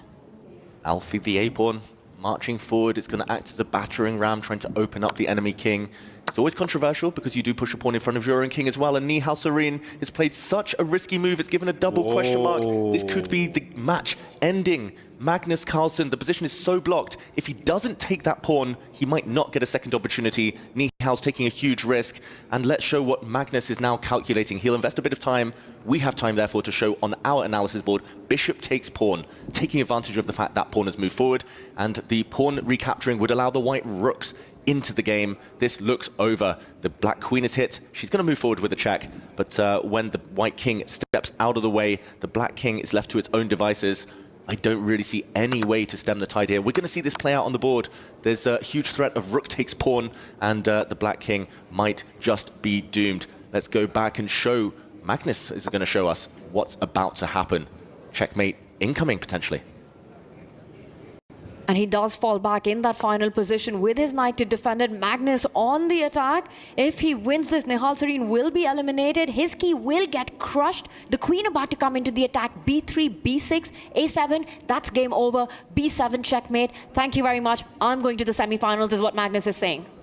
Look at Nihal Sareen, you can see the realization on his face suddenly. It's just knockout within a few moves. The only way to postpone this is to throw pieces away. You have to move the Black Knight out the way to bring the rooks across, but the Black Knight is trapped.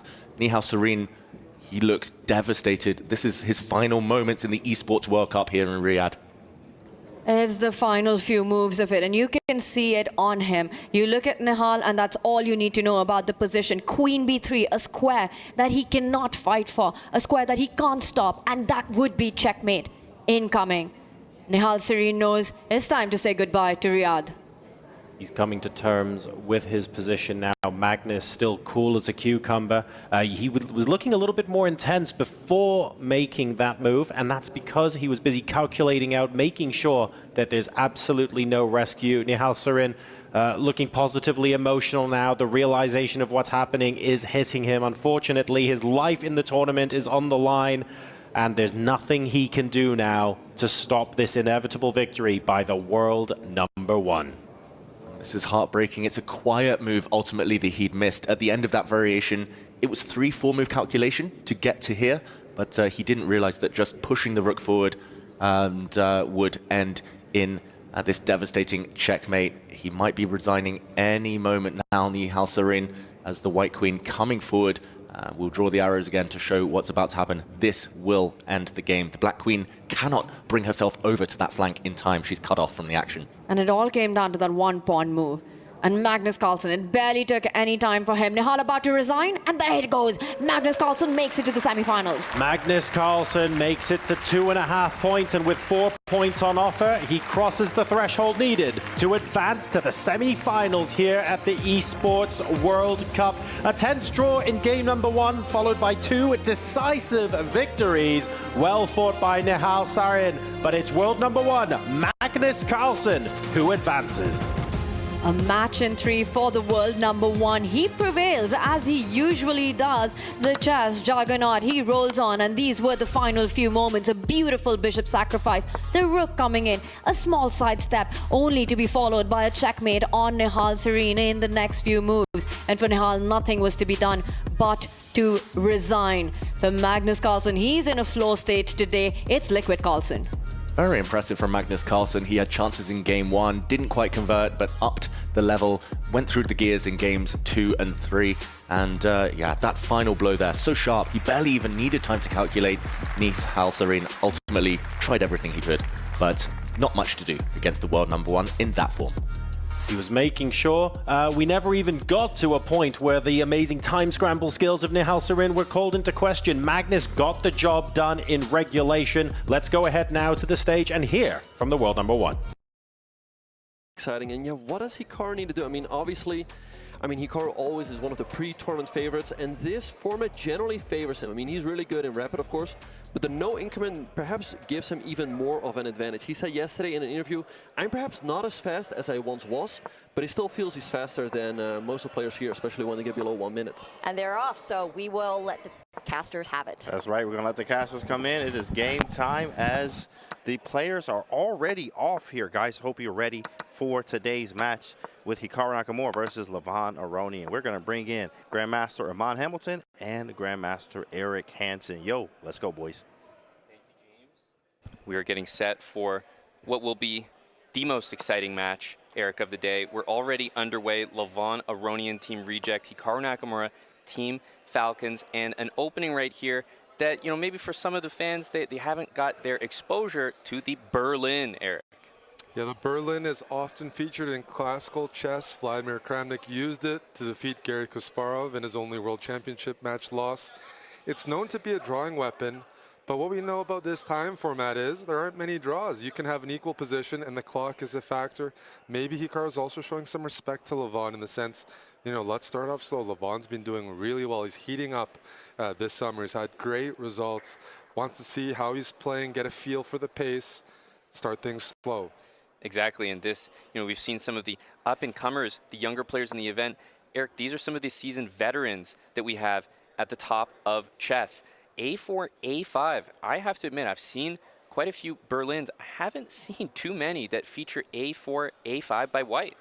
Well, if Levon is entering the Berlin, because it's not a forced opening, he has to have an idea.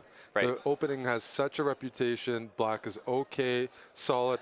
Black has the bishop pair, and it's hard to break. If it's hard to break in a 7-hour game with top preparation, the top players in history, in a 10-minute game, it also will be hard to break. At the same time, if you have small ideas, Hikaru might not have the time to try to remember all the lines, all the variations. We'll see if this pays off. I have to also say, going into this match, I felt like a Levon, he's playing really well. His qualification was pretty straightforward. Hikaru, meanwhile, he made it to the quarterfinals. We all know about his prowess in these time controls, but we can't say he's been playing his best chess yet. And I think yet's the key word, because when the lights are bright, he often finds his form. Exactly right.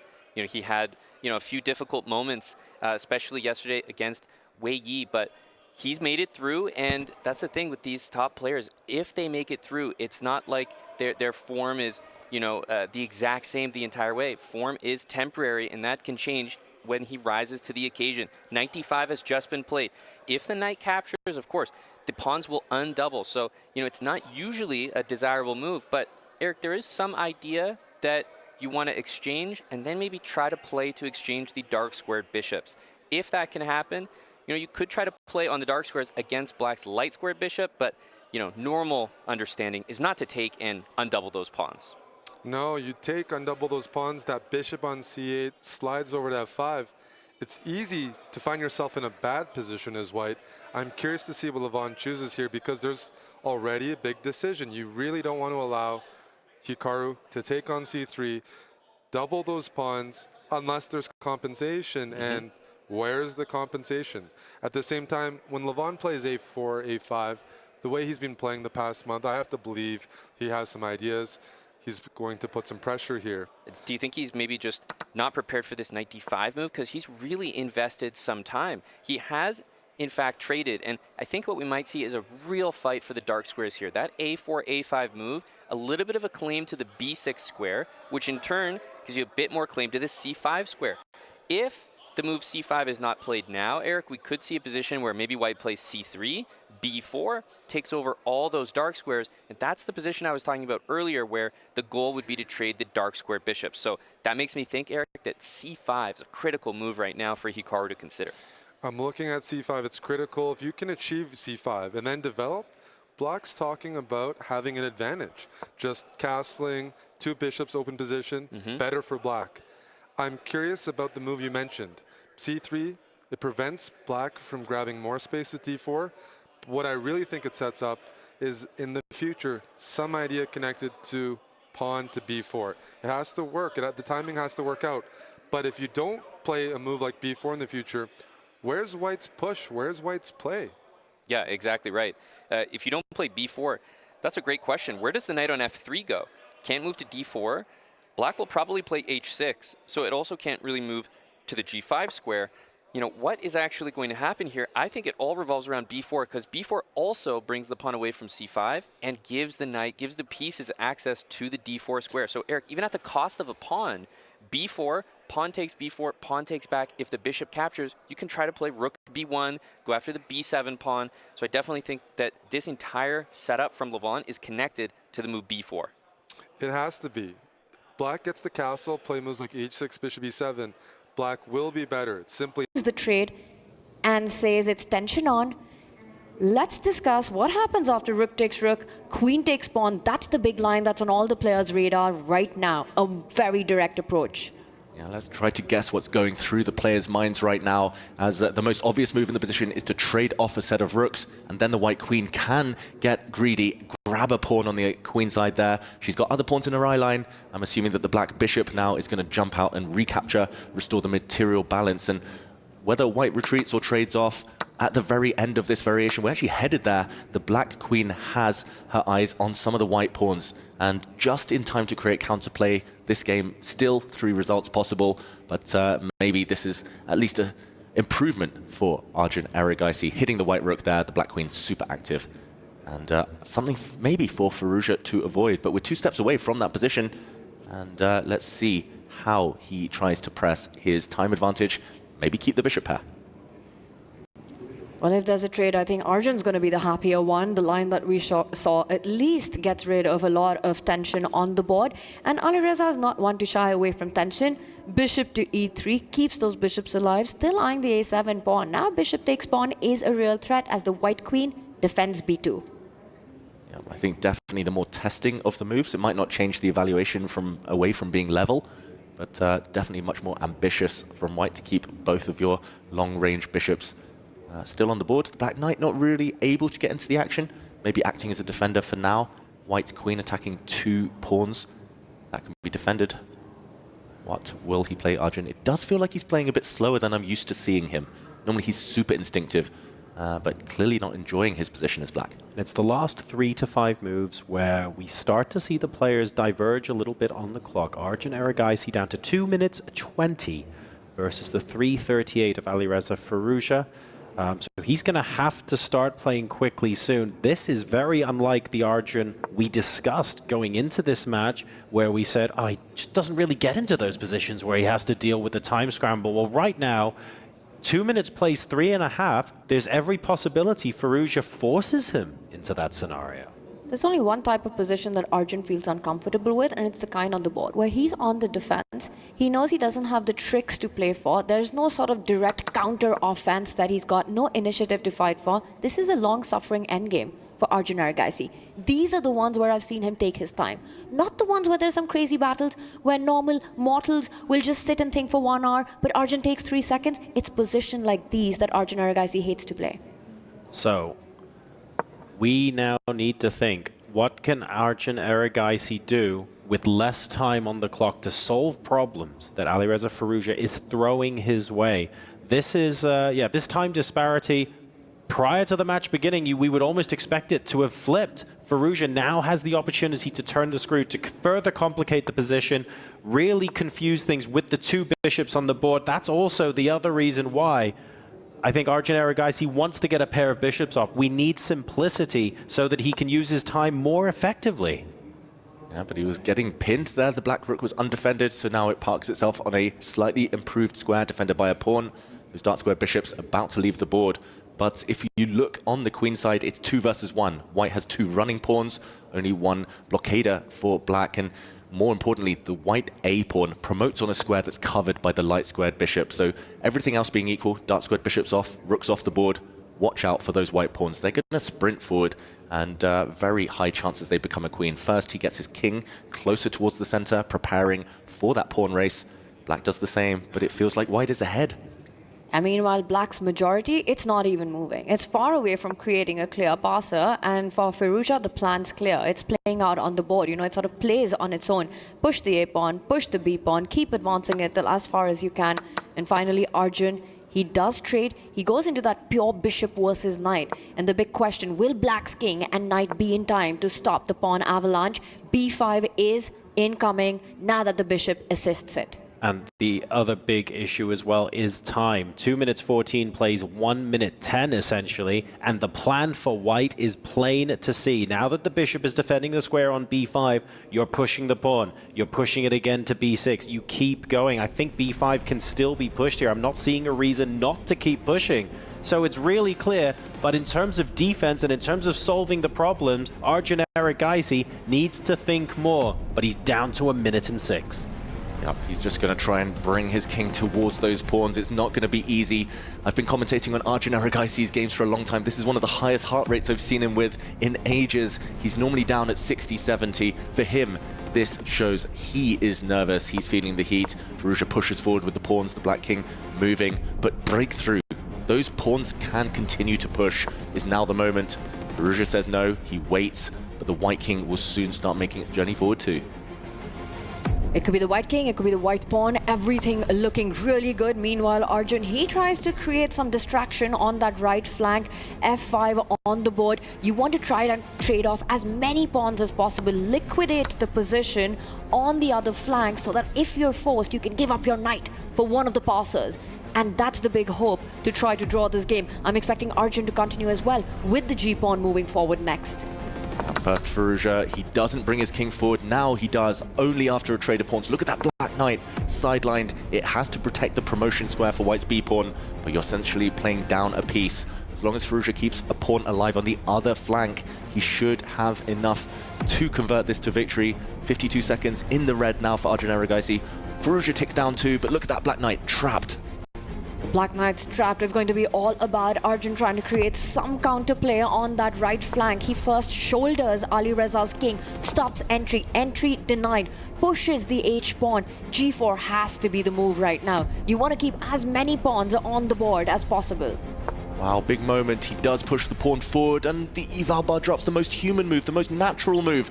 Maybe now the Black King in the endgame, long term, has a path towards those white pawns. First, a check from Arjun Erigaisi. Still super difficult to defend this one. The Black Knight totally trapped. The Black King, if it gives way, will allow the White King forward. This one looks hopeless now, but it's a race against the clock. It's a race against the clock, and now the king finds another path in. King b6, king a7 is going to be very difficult to hold. You could just keep attacking that knight, the sole defender. The b7 pawn, too far gone. And 25 seconds for Farouja. He's frozen, he needs to make a move. Frozen Farouja, he needs to move. There's only one winning idea, that's to bring the White King back. It's suddenly not so clear, it's a race now. The White King's going for the black pawns. The Black King should have gone the other way. It's a race, but the white pawn, the G pawn, will make a new queen. And the only chance for Arjun now is to try to flag Ali Reza Farouja. But 14 seconds, the bullet beast, the hyper bullet ultra beast, that should be surely enough for him with the queen on the board. Going for stalemate, Arjun Erigaisi, but it's not going to work against Farouja. 12 seconds is enough. The queen gives a check, and that's game over. Complications in the end game, possibilities of rescuing something from this game, not quite. With 12 seconds remaining on the clock, Ali Reza Farouja will take game number 1 in this all-important semi-final. Unbelievable stuff for Ali Reza Farouja. What a journey this has been so far. He's won matches against Hikaru Nakamura, against Wei Yi, today against Nordebek Abdusatrov, and takes the first game in the fashion that he did against Arjun Erigaisi. And I have to say once again, you know, he won that game, but always the one putting pressure. Beautiful technique, having the bishop pair, playing on the left side of the board, pushing the pawn, and eventually it was his speed, getting the queen in. Game over. Arjun has to strike back. Yeah, well deserved that win from Farouja. Not the cleanest technique, I'm going to say. There were some chances, but it was more about the clock.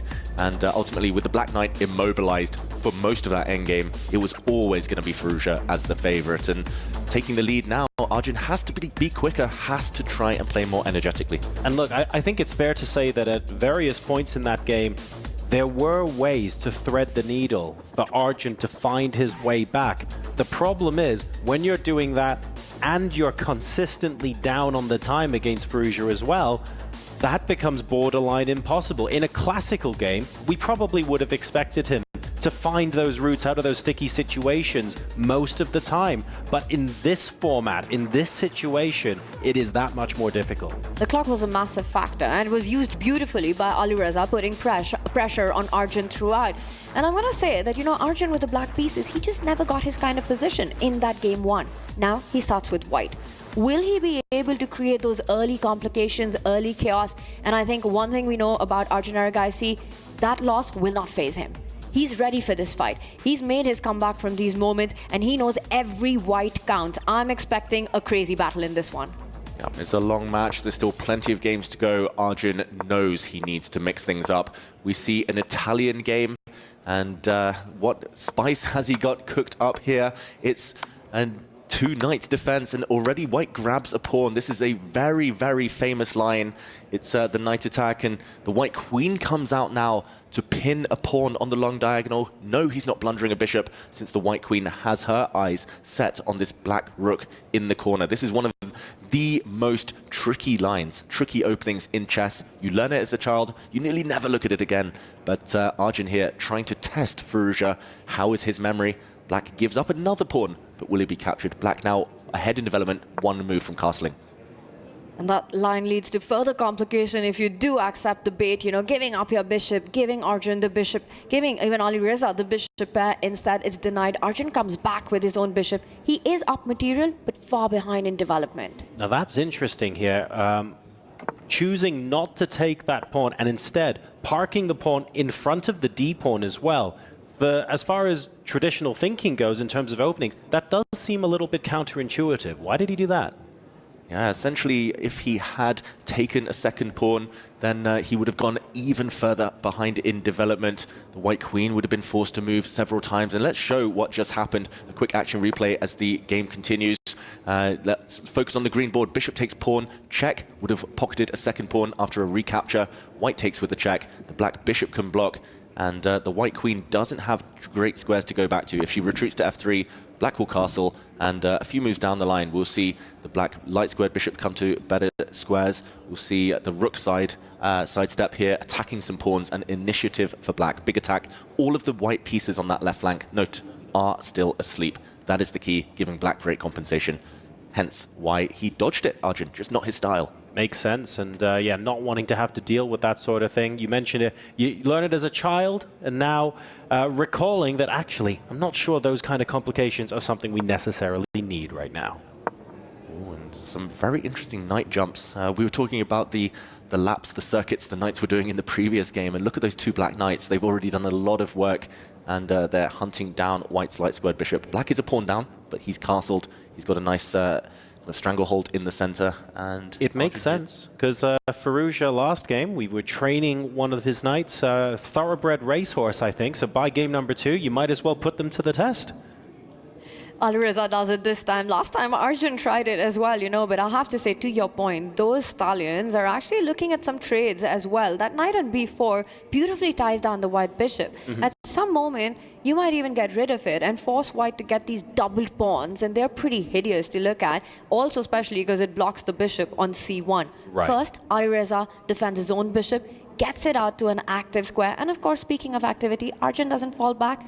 Alpha Zero asks, get the h-pawn up the board. It's a Harry party. Hits the bishop. Not too many squares. yeah, he needs to play Harry Houdini here if he wants to escape from this match with a win. Arjun Erigaisi, but pushing Harry to the h-pawn is a good first step. I just want to point out, no doubt, zero question, that Arjun is still in opening prep. He spent less than 30 seconds. This is now move 14, and it's a crazy position. No easy decisions up to this point. So it's clear he's got the help of homework. I fear for Fallujah. This is what we were hoping for at the start, where we were sort of predicting that Arjun would get himself into positions where he can use that clock advantage to his benefit. We're now going to see in game number 2, when he has the white pieces, what he can do with a 2-3 minute advantage over Alireza. But this is exactly what we were talking about, right? Arjun gets his kind of position. It's part of the opening preparation. It suits his style perfectly. And guess what? He's 3 minutes up on the clock. This is when he plays fast.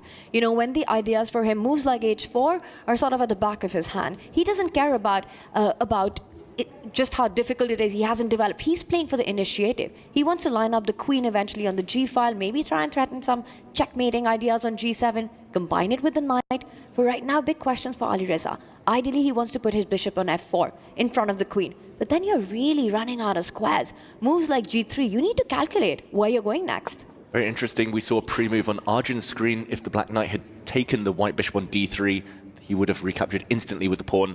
And let's see if he can keep up the pace he's been going at. Very impressive. 3.5 minute time advantage. And it's only move 14. That is huge for Arjun. Opening prep, opening traps are his speciality. But he still needs to back it up. The white king still not feeling comfortable in the middle of the board.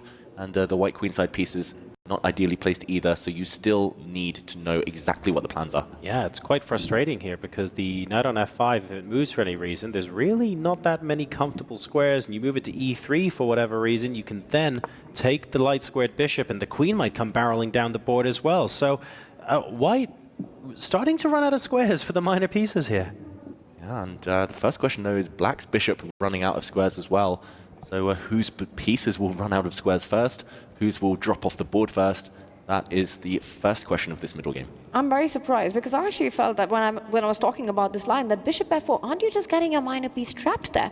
There's no way home, there's no way forward. So Alireza Firouzja, he's relying on some traits, on tactics, but on screen, he does not look happy with this decision. He doesn't like what he's gotten himself into. Because this is concrete play, this is tactics, and he knows exactly how strong Arjun is in that territory. I think he's missed something here, Alireza. There's a very important detail, a very important trap that Arjun has set for him. Look at Alireza, he hasn't spotted it, or maybe only just realizing what's about to occur. He wanted to play knight takes bishop check here, but after the queen recaptures, the black queen takes. Instead of taking the black queen, then the white knight would fall on f5. You drop in a check.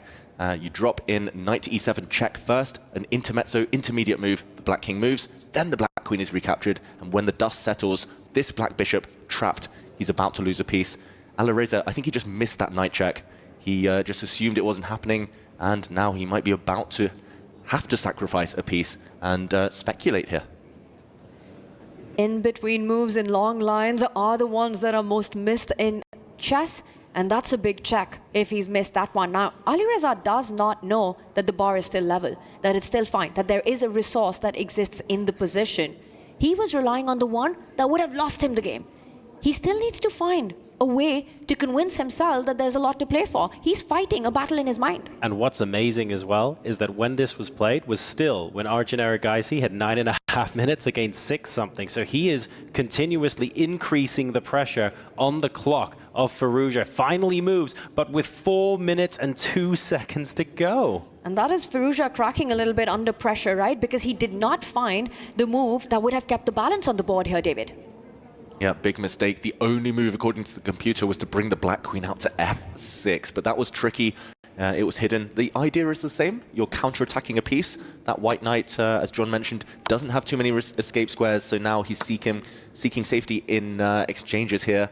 But again, if you take that white queen, the white knight saves itself with a knight check. So you cannot damage the white pawn structure. At the end of this, white is going to be a clear pawn up for no compensation.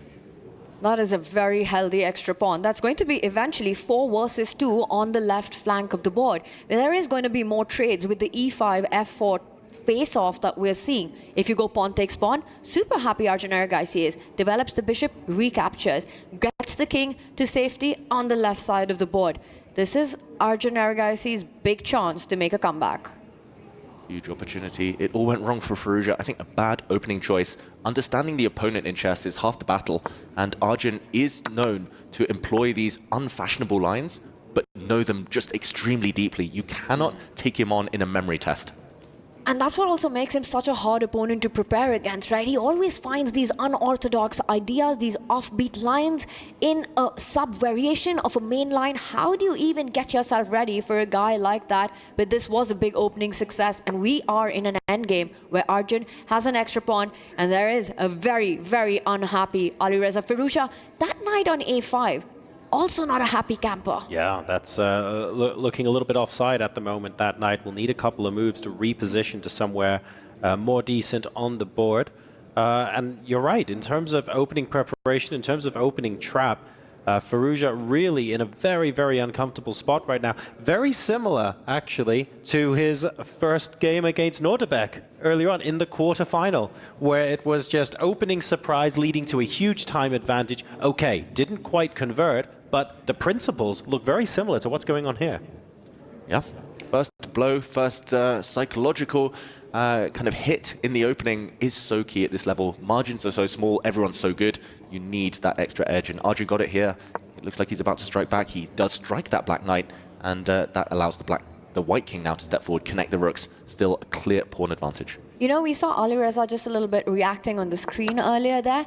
And I think that had to do with what happened with that pawn move. He just figured out that he did have that queen resource that you were earlier talking about. We see these elite chess players, you know, they move ahead, but in their mind, the position's always there. And I think that was Alireza realizing that he did have a move that would have kept everything under control. Definitely possible. Living in the past, full of regret. Alireza Firouzja now down 2 pawns, we should mention. The white bishop grabbing on h6 on the last turn. The white king slightly vulnerable. That's the only remaining source of hope for Firouzja. But with 7 minutes left here on the clock, Erigaisi should be safe enough. He just needs to get his king back at some point, maybe aiming to trade off rooks first. Arjun with so much time.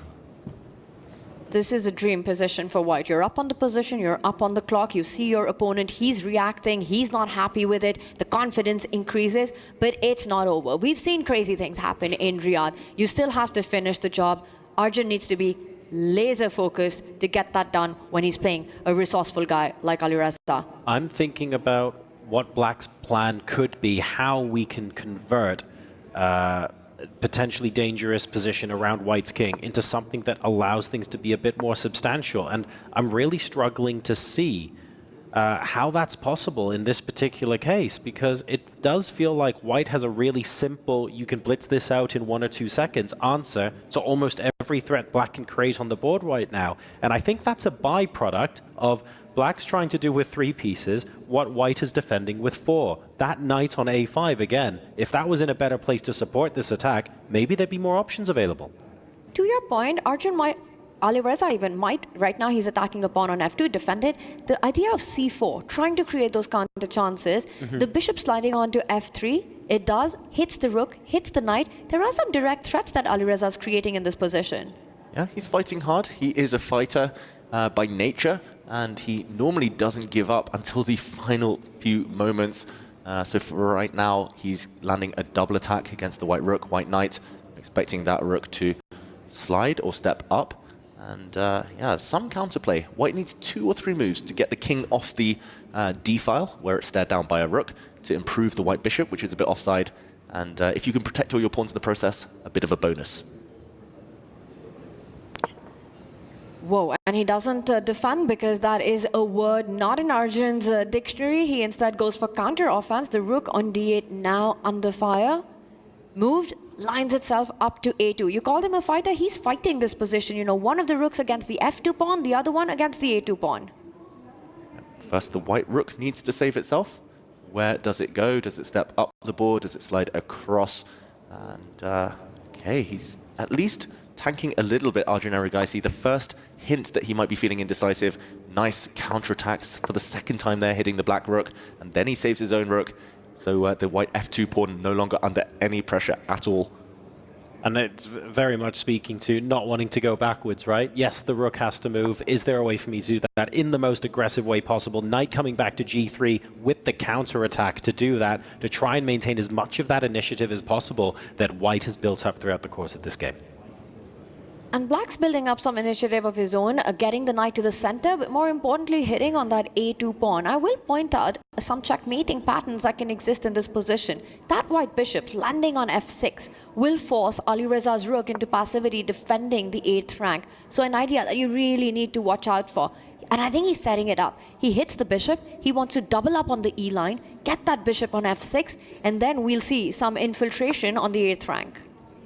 Let's see if he is going for that plan. The black knight defends its bishop right now. But, any counterplay here still takes a while for black. You need 2 moves. The black rook needs to take this pawn, and then you need to take another pawn, and the white king will not be safe. But I like Tanya's idea. A bishop move, tying the black rook down to the defense of the back rank should get the job done. There we go. He lands the bishop. Okay, sneaky defense there. The black knight now threatening to jump in, and wow, very passive, but maybe very effective. Just defending the attacked pawn with his rook there, Arjun Erigaisi. I guess the way to turn that into something a bit more aggressive would be if we have a plan B of a2 to a4, a4 to a5, and we crack on and get that pawn as far down the board as we possibly can. But no, you're absolutely right, Tanya. The bishop f6 then became the most natural move on the board. It's almost aiding white's potential plan to get into that kind of mating net. Firouzja is going to have to watch out for all of these possible threats, now realizing perhaps that the a-pawn rolling down the board is an additional threat he has to deal with, but the biggest one is still 4 minutes and 2 seconds, plays 1 minute 16. That's a big call as well, right? He's touching the bullet territory, and Arjun's got a lot of time on the clock to think this out, but the position not an easy convert. Knight e4 defending the bishop, attacking the black rook, doubles up on the A line, now threatening rook takes pawn, but always has to watch out for those back rank ideas. So far, Arjun's done everything right, but where is the breakthrough? How does he pull through? Does he just simply start advancing the A pawn? Says he comes back to defend his pawn. Okay, again, slightly passive, but you can afford to make these types of moves, asking the opponent, are you going to check me? Are you not? When your opponent is such so low on the clock. There we see the red appear. It's danger, it's time trouble, and it's like roles reversed from the previous game. Neither side able to kind of just stamp their authority in both games now, and the Black Knight can be chopped off at any point. The Bishop just retreats, setting up a nasty Knight check. The White Knight trying to replace that Bishop where it stood. 51 seconds plays 3 minutes and 27. Can Arjun Erigaisi now turn the screw and use time in his favor to take down Alireza Firouzja here and even up the odds in this game? That was a big swing in the eval bar, down to +1, but still very much advantage White. Whoa, and look at the speed with which Alireza played that line. We see some trades going on here.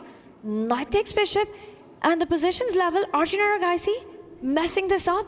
Wow, he's choked here, Arjun Erigaisi. He's missed that at the very end of this variation, when the Black Rook disappears, the Black Knight will hop further and attack the White Bishop. Suddenly, look at the white pieces, both of them under fire. You can't save them both. He's running out of material. This game now most likely to appear and end in a draw. If, it's a big if, Alireza Firouzja can hold on the clock. And it's on the board. The line that you pointed out. Yes, temporarily Arjun is up a piece, but he's about to lose that advantage. And now Arjun has to win on the clock. That is the big hope right now. But Alireza Firouzja, 44 seconds on the clock. I think he makes a lot of moves. This is not an easy flag with such little pieces on the board. All he needs to do is get rid of the 3 remaining white pawns. If he can do that, a White Knight alone cannot deliver checkmate. No matter what is left on the rest of the board, the game will be declared a draw. And Arjun's king, the White King, is so far away. White's pawns all isolated. He's getting close, Alireza Firouzja. He got a huge helping hand there. Arjun just rushing, getting impatient. And now this game surely is about to end peacefully. But Arjun, he's going to play on the clock. It's far from over. Yes, the advantage is over, but the clock game, that continues. He pushes the pawn. He's about to get his king closer to the right side of the board. Does Alireza have enough time to jump with his knight, capture that h4 pawn? But he needs to make a move.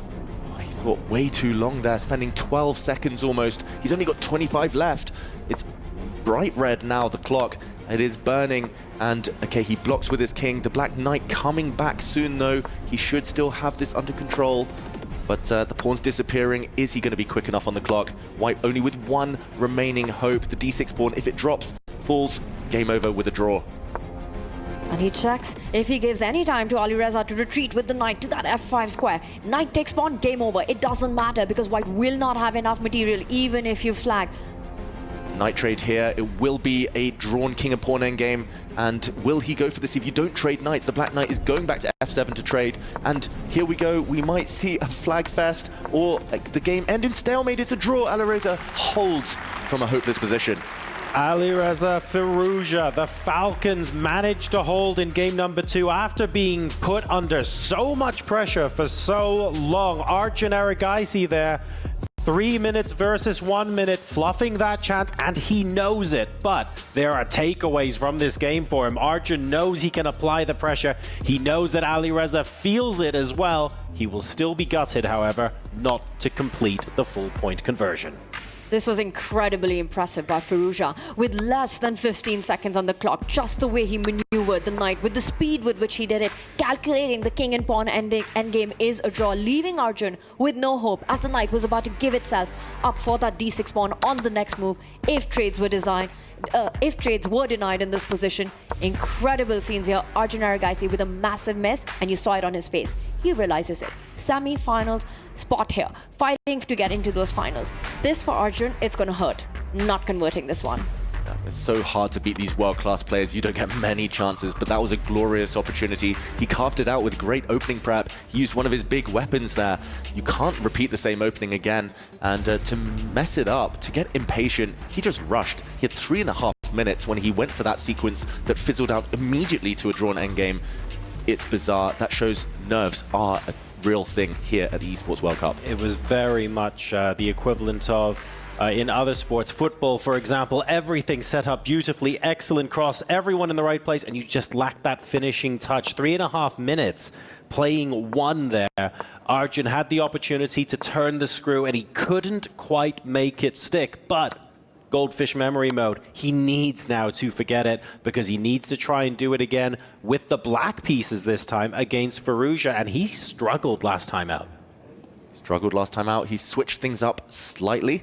Instead of allowing the capture in the center, forcing the Black Knight to move, we saw all those Knight jumps. Instead, he took the pawn first preemptively, forcing the White Queen to come out and recapture, regain on c4. There's no need to rush. We might see both sides here just develop their pieces, get castled. But it does feel like Firouzja, he's been studying these types of positions, being Ketos, and he realizes it might be a bit of a weakness for Arjun Erigaisi.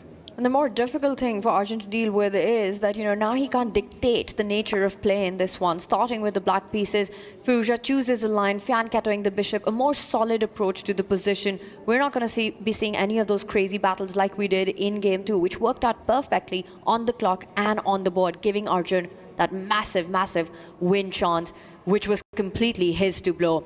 And now we see a6, it's threatening to defend that pawn potentially. So this might be the moment to capture c4, or will Alireza sort of take the fight by going castling and delaying the idea of the recapture? Sooner or later, Alireza will have to take back that pawn on c4 with his queen. There's no other reason the queen should be sitting out there on the side of the board. He's just trying to work out whether now or later is the best moment for that. You have to time it well. The point is, what Arjun set up is that if you capture the pawn, he wants to push the b pawn all the way up to b5, creating a beautiful development pattern, coming out with tempo, placing the bishop on b7. You want to be able to challenge the Catalan bishop. Sounds great, doesn't it? It really does. It is the main idea for black to get into the game. And obviously can't quite do it at the moment because you run into the threat of knight takes pawn, but there will be that possibility to sort of push that up as the rest of the pieces develop. So yeah, the pawn will eventually fall, but there's interesting to choose how you want to do it. Yeah, and interesting that he brings his bishop out first. He wants to hit the c7 pawn when the white queen does recapture on c4. He's delayed castling, and it's fascinating to see both kings still in the middle when they've had so many opportunities to get castled. Now the black knight lands on the edge of the board. Again, don't try this type of chess at home. It can backfire. Both sides playing very risky, very ambitiously in these early stages. I'm surprised that Firouzja is doing this, actually. He could have just taken that pawn back, had a very stable position, and been happy in the lead in this match. Sometimes do we think we're almost shuffling around different move orders, having some subtle differences to basically try and wind our opponent up and gain time on the clock, because the result of all of this is that Erigaisi is about to squeeze out a 1-minute advantage out of the opening. And that might seem small right now, but it's a long game ahead. It could come, and it will come to benefit, because critical moments here do lie in front of both these players. This last move, knight h5, it comes with a threat, right? Creating imbalances. Knight takes bishop is a trade. It might be fine for white. It might be fine for black. But long term, you know that it will give Arjun the chance to fight for more with that dark squared bishop unchallenged. It's been denied. Alireza comes back with his bishop, and now asking the question, what's your knight at the edge of the board even doing? And we'll find out. First, that sequence we were discussing has come to pass. The white queen stepping back. The big question now is whether Arjun Erigaisi will develop his bishop to b7, to the longest diagonal, and challenge. There is some tension over there on the queen side. White could push a pawn to a4. Does feel like black, unless he's able to strike in the center very, very quickly, still will feel some pressure. Again, though, it's clear the strategy from Firouzja. He's playing much more positionally, much more strategically and kind of classically than he's used to. I think this is aimed and tailored specially against Erigaisi. He's targeting Arjun's brand of chess here, and it's actually a strategy that we've seen many of the top players do against Arjun, Sometimes just take it to an endgame, get the queens off the board, keep the position blocked, have a more solid positional fight. Right. Because Arjun intuitively, instinctively as a player, wants to still go ahead and sort of create a mess where the position doesn't demand. And that very often backfires at the elite level when you're not ready for it, when it's not the position that's screaming for it. So for Arjun, a little more difficult, I think, to play these kind of positions. Alireza knows it better than anyone. He's aiming for it. Bishop b7, shock castle on the board. And again, the big question for Arjun, that knight at the edge, at some point in the game. Yeah, I think so. Maybe just a retreat back to f6 is the most sensible option here. We'll see if he chooses to move that knight. We did have a little bit of a think, meaning that the clock situation has sort of normalized again. We no longer have that minute advantage, and in fact, Firouzja is now the player up on the clock. So some fairly natural moves being played, and both sides not quite squeezing out that sort of advantage. This time in game number one, was a very different story as far as time was concerned. This feels a lot better managed overall. Yes, absolutely. You know, you've got Arjun now under 7 minutes, so pretty tight on the clock so far. Yep. With Alireza managing to get a bit up there. I will tell you one thing about these positions in Catalan. If Black is able to break with that C pawn moving ahead, C5, and I think that's what he's setting up right now, Arjun is. Usually, Black's doing fine out of the opening. C5 is the break in Catalan that you're always aiming for. And it needs to be stopped at all costs. Right now, Alireza has to find a way to make sure that Arjun doesn't successfully break out with it, resolving all the weak pawn, backward pawns, problems. That's usually the bane of Catalan's existence. And there are a few ways to fight against this pawn push that he's kind of declaring is his intention, Arjun Erigaisi. One, Firouzja can slide his rook across. There we go. Make it slightly uncomfortable if the position opens up, I was going to say, against the black queen. But the black queen does slide. The other would have been pushing the white A pawn forward to try to undermine black's structure over there. But the computer hates this decision. Wow. He's down a pawn. If he gets one more move, he's doing great here, Arjun. If he plays knight takes pawn on the next turn, but maybe this can be prevented. But this is the point we were discussing, right? When there's no need to go all out in the position, somehow Arjun always does it. He wants to make things more direct. That's the kind of chess that he likes, you know, more concrete play on the board. And not every time it works. Right now, there's probably a resource that Alireza has. You know, you could slide the rook over. You did it once against the black queen. Get the other rook onto the game. Ask questions. Are you really brave enough to take that knight takes pawn and walk into the deadly pins? And the interesting thing is as well, like the build-up to that looked very natural. The c5 break, of course, a long-term plan. Moving the rook across, trying to get more pieces behind the c-file. It all looks really natural, but the eval bar is telling us a very different story, and we're saying this is way too risky. Knight takes on b5. Hello. Wow, he could have kept that up his sleeve, Firouzja. He could have just moved the white queen out the way and played this move next. But let's break down what's about to happen. The queens are both hit simultaneously. The white knight hits the black queen. Black knight hits the white queen. If here he takes the queen off the board, then the white rook saves itself and recaptures. At the end, once the dust settles, the white rook hits the bishop. The black knight hit too. We might see a rook trade. And at the end, white a clear pawn to the good. The black knight as well, looking a bit misplaced on b3. If we go back and see what happens if the white knight is captured, then it's the black knight that will fall. And if a takes b5 here, rook takes the knight on c5, black queen hit, black pawn hit, game over. 2 clear pawns is just too much at this level. Wow, knight takes pawn, instantly played by Alireza. I think you just ignore that question mark that just appeared on the board with the lines that you just demonstrated. That knight, capturing that knight is a bad idea. Capturing that queen is a bad idea for Arjun Erigaisi. That just leaves one option, right? You have to run away with your own queen. But that means White's just picked up that pawn for free. It looks like a clear pawn advantage. The computer gives this a question mark, we should mention. Because there was something better, the white queen could have slid across to a3, and he could have gone for this in a slightly better scenario, maybe without allowing a queen trade. But ultimately, white still has the advantage. That's the key. Firouzja saw a good move. Why look for a better one? He played it very, very quickly after just 8 seconds, this tactic from Firouzja, and it really hit Arjun hard. He did not see this coming. A minute and a half down and a pawn down for Arjun here. It's a tough decision. Can't take the knight, and I'm just wondering what happens if black was to move the queen away, because you're still hitting the white queen. You've got attack on the white knight as well, but this would give Alireza the opportunity to go on the counter offense of actually hitting the pinned knight on c5. Sure, you can take the knight on b5, but thank you very much. The bishop comes onto the game. You're hitting the queen, you're hitting the pawn, the white rook ready to swoop into the position. This is looking great for Alireza as well. And this looks like it's about to happen. The queen move here is the key for white. He needs to just lift his queen up 1 square to b4 to maintain the big advantage. He doesn't go for it though. He trades off. Still better, still a pawn up, but now black has the bishop pair, at least as some solace here, some compensation. Wow. This game is absolutely wild. The knight comes back, was hitting the bishop now defended. Yes, you're down a pawn in compensation, the piece activity. The knight still though at the edge of the board for Arjun Erigaisi, for Alireza Firouzja. He's also got control on the D line. I'm still taking the extra pawn here.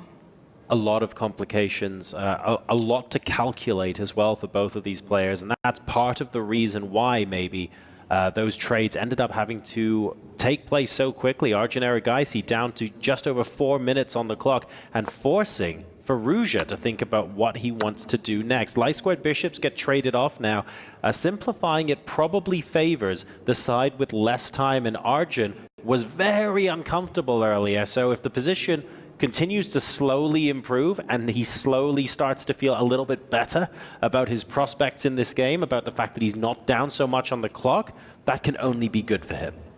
Yeah, don't get me wrong, this is still an advantage for White. The eval bar says 0.7. That reflects the fact that he is 1 pawn up. But I do feel that Firouzja sold his advantage short, and that, as well as the added simplicity here, the clock scenario not as bad as it was for Arjun, gives some hope at least. A win for Firouzja in this game would be huge, so Arjun needs to lock this down, somehow work his way to a draw, but ultimately it is one of those 2 result positions. If he plays super well, Arjun wins back the pawn, he can hold, but very unlikely that Black is going to win this game now. It's a very practical decision here by Alireza. You know, he didn't want to take too much time on the clock. He went for a line that feels absolutely safe for White. And look at that. He doesn't even rush to capture the bishop. He doesn't want to spoil his pawn formation. Yep. Does not want to disconnect those pawns. He first lines up the rook on c1. He's about to capture that bishop with a piece, not a pawn. Positionally, though, what that means is you're trading off all of your minor pieces, except for the one on the board that you moved to h5 on move 8. So there's a little bit of rebuilding that needs to happen positionally for Arjun Erigaisi here, because everything else is about to get traded off. Queen moves to a5, and you can't ignore the knight any longer. And I just want to mention, Arjun missed this rook move. Like, his heart rate suddenly went up over 10 beats per minute, and yeah, he definitely missed this pin. It also caused him to spend 30 seconds, which he doesn't really have. We'll now see most likely a rook take this black bishop. There's still a pin, so there's no rush. But if we see a rook trade, queens and knights still on the board, White will have a passed c-pawn. Instead, he jumps forward, asking for some tactics, some trickery in the air. Maybe he'll just recapture this black bishop now with the white knight, just to keep his pawns intact. Well, capture the bishop, not the pawn. The king would have slid over and started attacking the knight, which would have no place to retreat on the board. So now we see Arjun, in fact, retreating with the knight. Alireza has been successful in his mission of making sure that the pawn formation, that extra pawn on the queen flank, they remain intact. They're connected pawns. No weaknesses given to Arjun Erigaisi. Yeah, 1 pawn advantage, 1 minute and a bit advantage for Alireza here. Still going to be difficult, though. A long, long road to conversion. Here, it would be eased so much for White if there were a queen trade, but it still takes a few moves to try and initiate that. So he does lift up his queen. Maybe he'll centralize her next.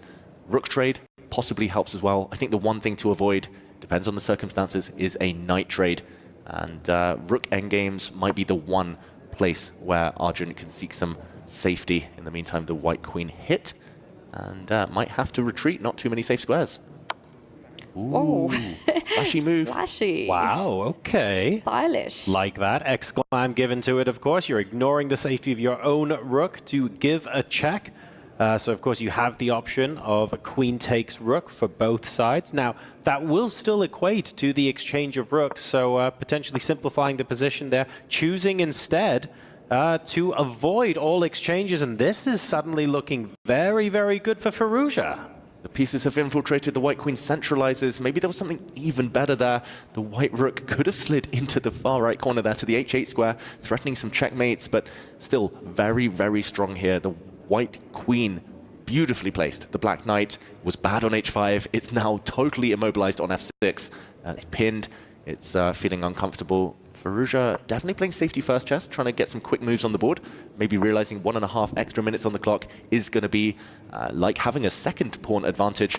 But still, not out of this, Arjun. He's defended very well. Despite the fact he's still suffering, he's still in this game. I'm surprised by that gear shift by Firouzja, you know, going forward and then retreats the queen, retreats the rook to keep things safe, when there were more active possibilities, something that, you know, we've seen Alireza do so many times. He could have gone for Arjun's king with the rook and queen lined up on that 8th rank.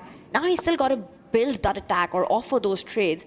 As all the pieces remain, it's far from over right now. You know, as long as there are knights on the board, anything can happen. He's thinking about the clock. It's got to be. When you have the rook and the queen on the 8th, it's natural that I was looking across to figure out where we were going to be able to put those major pieces.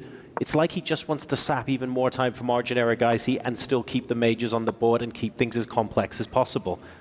That's the explanation I can think of. I'm not sure there's anything else that makes sense at this point. One pair of rooks are off the board, but White has weakened the king a little bit, you know, allowing Arjun perhaps the possibility to try to create some counterplay if the queen ever got in. That's why he says, that's not happening. Queen's off the board. This has got to be winning for Alireza now. This has to be winning. Every bit of endgame wisdom we've ever been taught tells us that knight endgames are like pawn endgames. Imagine the knights are off the board. How do you evaluate that?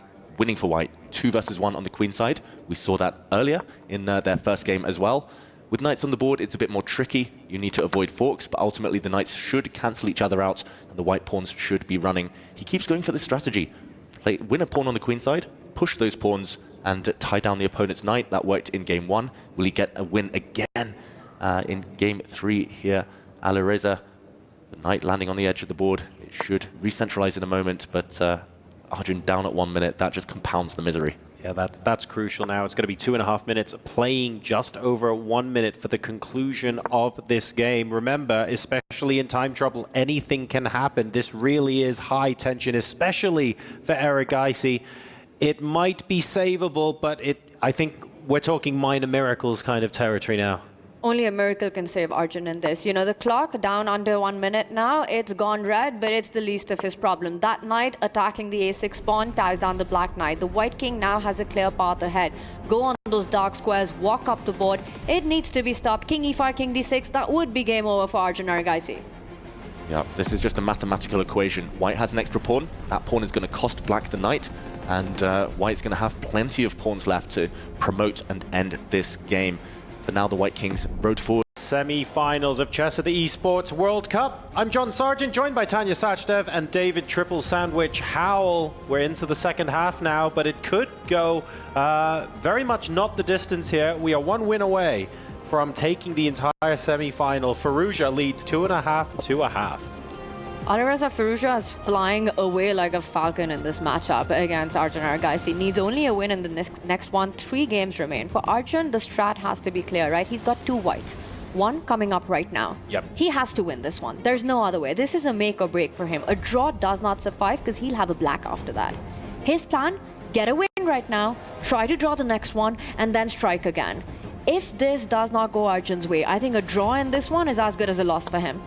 Yep. Must-win scenario, you would think, at least, for Arjun Erigaisi. And it's Firouzja who switches things up with a Petrov defense, a Russian defense.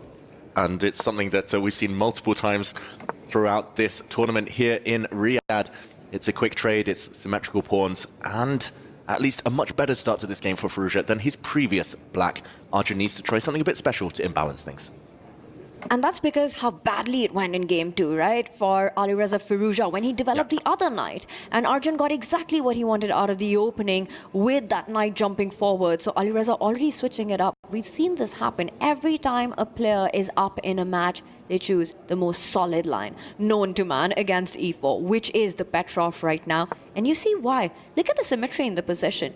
The pawn formation, the pieces coming off the board. There's only one open line, the e file. You can expect a bunch of trades on that in the near future. Now, on the one hand, being able to be so solid definitely helps Arjun's state of mind. It's relatively clear what the plans are. There's almost no chance he's going to go massively down on the clock. On the other, in a must-win situation, this is as good as Armageddon as far as we're concerned. A draw in this match, and we basically think Firouzja will be able to walk it. So Arjun needs to find a way to win here. So he needs imbalances. He needs ways to make things more complicated. And I'm looking at the pawn structures here. I'm not really seeing much. They don't exist according to me. I mean, in this opening, with this formation of pawns, the one line that's open, trades that are going to happen, I can't imagine Arjun trying to create something, but you know, we're Arjun. That's what we'll be talking about. H4 on the board.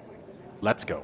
Yeah, and I'll just talk a bit about the kind of history and reputation of this opening variation, this specific branch, at least, of the Petrov defense.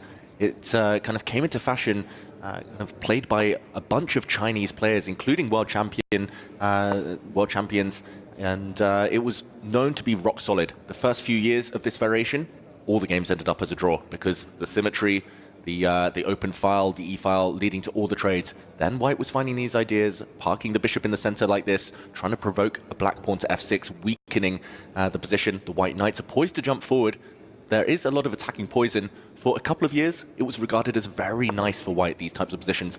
Not necessarily must-win situations, but you were playing risk-free, on the front foot, and it's only in the last year or two where black players have found antidotes. I think this move is known.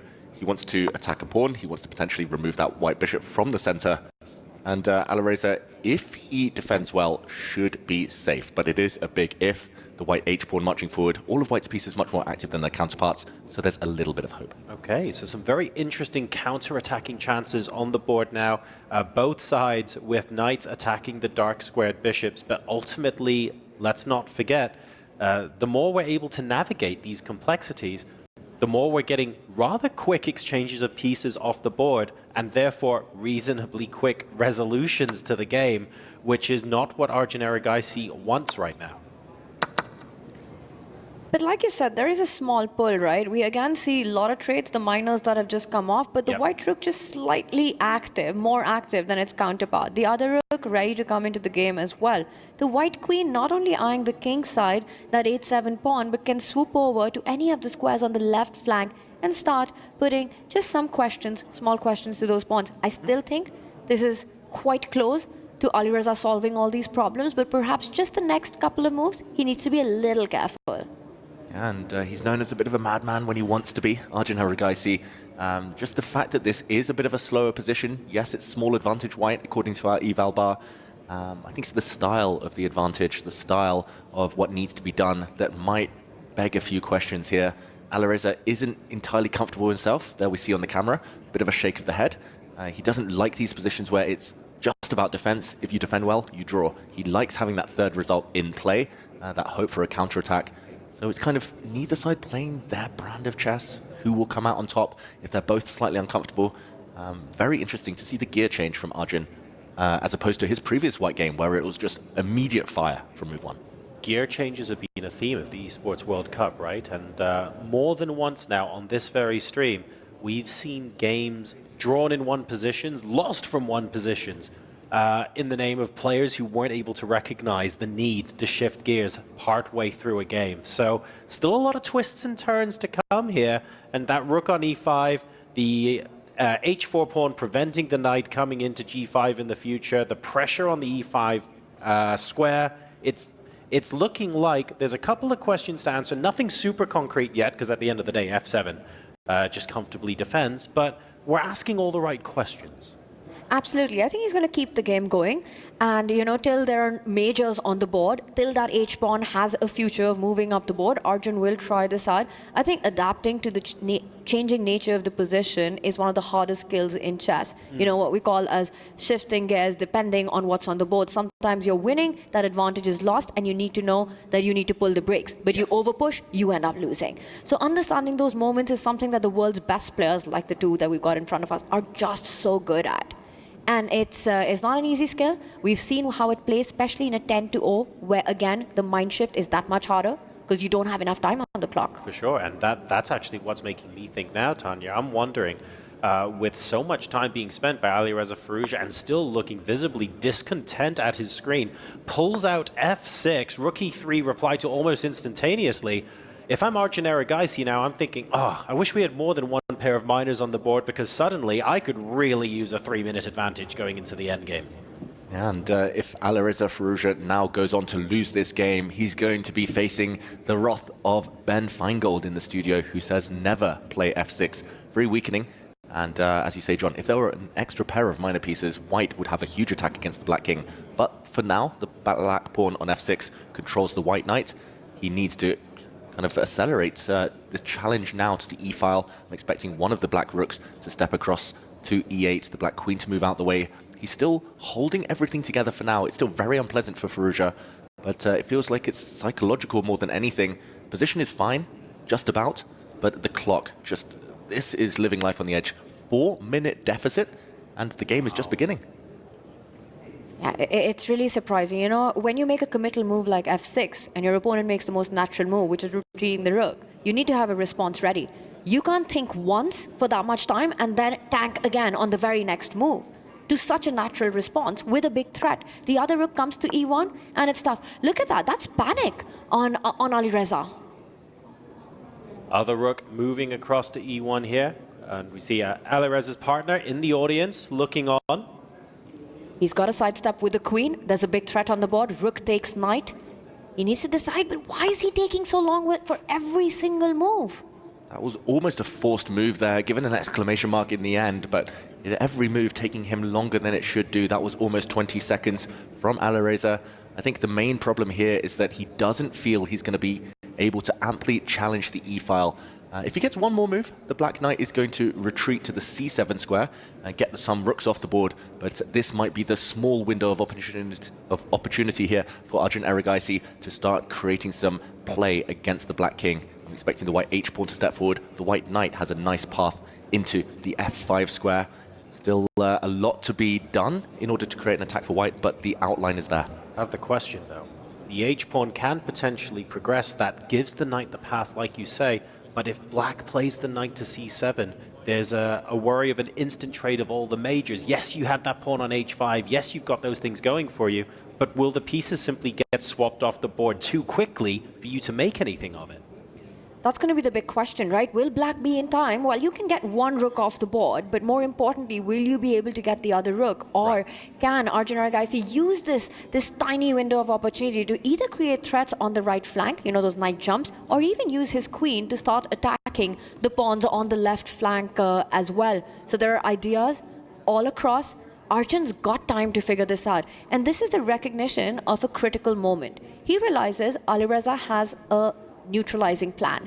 It's a move that's coming up next. You know, knight to c7. Yeah. He knows that this is the moment, that he has to find a counter to it. If he allows it without problems, Alireza will find a pathway to that much needed draw. Alireza Firouzja reminds me a bit in his mannerisms of Novak Djokovic. Sometimes there's a shake of the head, he looks like he's suffering, he's down at 30 seconds, then he goes on to win. Just like Djokovic, just holding his thighs, you know, acting tired, suddenly goes on to win. So I think the shakes of the head are deceptive slightly. He doesn't believe his position is too bad necessarily. There we go, dropping his knight back to initiate the trade of rooks, but it is this race whether white can get to the black camp, get the white queen in, get the white knight in before all the rooks disappear, or it might just fizzle out towards a draw. It's one of those champions mentality things. I think we see it with Magnus as well, and with Hikaru a lot of the time. When you see a lot of frustration and you go, well, hang on a second, why are you frustrated? They're frustrated because it's not perfect. It's like, I'm winning, but I didn't win in the way I wanted to. And that sort of mentality, honestly, it goes so far in the world of competitive sport. And this is maybe another example of it right here with Alireza Firouzja. So the other rook coming out now, and again, pieces starting to get traded off. What can we generate here on the part of Arjun Erigaisi? Well, you know, if you've got your knight to h4, you better get it to f5. That has to be the plan in this position. And he's just calculating what happens because Alireza has done the defensive task, right? Ready to swap off the next pair of rooks. And he's figuring out, after rook takes rook, once the knight jumps in, where will the queen move? But he's got to do it quick because you have to play on Alireza's clock as well. Even if the position's equal, he's going to continue the game. Yes, I think at one point Arjun Erigaisi in this game had a 4-minute advantage. I don't recall another time in the entirety of the Esports World Cup a player has had a 4-minute advantage. So that has more than half of that has gone now. So it's interesting to see what he's going to do to try and capitalize on it. So far, it's it did look promising, but I'm not sure this is enough. Yeah, that's the big question. It looks very, very nice for white. At least minimal risk here. White knight more active, white queen more active. Watch out, big threat. The white knight wants to jump out the way with a check because the black queen is undefended on this diagonal. But yeah, the big question is whether black can set up the defenses in a way that there's no way through. The black knight likely to soon join the action, join the defense. The black king, black queen can both move right now. These positions are slightly unpleasant. They're not much fun for black, but ultimately they should be holdable. And as you said, Firouzja knows this isn't perfect. This is not how he wanted to make a draw. This is not how he wanted to survive this game, but he just needs to dig deep. And I would imagine the problem is the creation of a second weakness or some sort of distraction. The queen and knight, the most deadly combination in chess, right? But with the pawn structures completely symmetrical and no other pieces on the board, you can't use any other pieces to create a second weakness or a distraction or a deflection. So there's very little either player can do in this case that can't immediately be parried. The ammunition is little for Arjun, but it's still there, right? Like you said, the attacking possibilities on a tender G7 spot. Right now, Firouzja is using every single piece to defend. He brings the king to the center of the board, sidelining any of those checking ideas. You can still go for it, because it's pretty fancy. You could give a check on h6. A knight cannot be captured because the queen is hanging. But what black intends is simply to slide the king over and want to offer those trades and make sure that the king is at the center of the board when the endgame happens. So a very tricky, resourceful way to fight against that idea. Yeah, king centralized. King is a great piece in the endgame, and although the queens are on the board, the black king relatively safe for now. Next move, given just one more turn, the black knight will sit pretty on e6. Alireza still feels a bit restless. He's still kind of jittery up and down in his chair, but he's getting closer to the desired goal of holding this position, getting close on the clock as well. One move threat, the white queen steps forward, hitting a pawn, and defended. Here we go. Arjun's found a new angle to try and get in. The white queen on the dark squares might be sneaking behind enemy lines a bit later. But there we see Firouzja still with a shake of the head. This is puzzling. I think it's just not his style of position. That's what's making him feel most uncomfortable right now. It's a maneuvering game for Arjun, but what has happened in return is that he sort of relinquished control of the E-line, right? Where now Alireza is looking for activity, looking for those infiltration squares, and it's amusing, actually, how both players are using the king to defend those key squares on that file. King F1, none of that queen coming in right now for Alireza. Is he going to offer a queen trade? He pushes the knight first. The knight h6 check. It can be given, but the knight will be stuck on that square. It retreats instead. And now the big question is, can the white queen get in? It's looking in two different directions.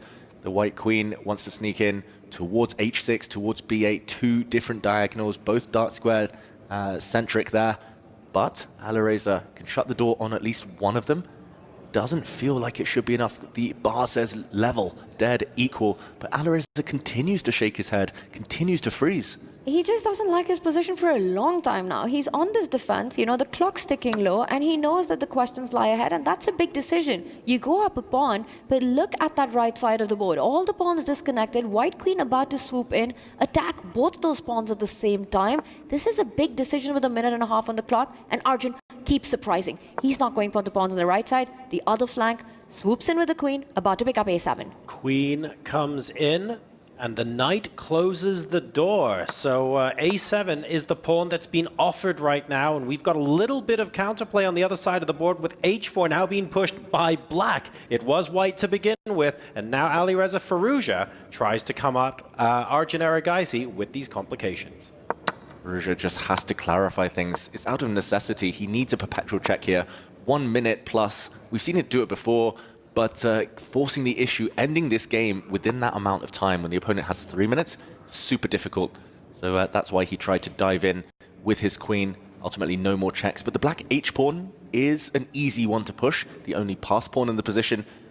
This is the happiest he's going to have been in the last 15 minutes, Alireza.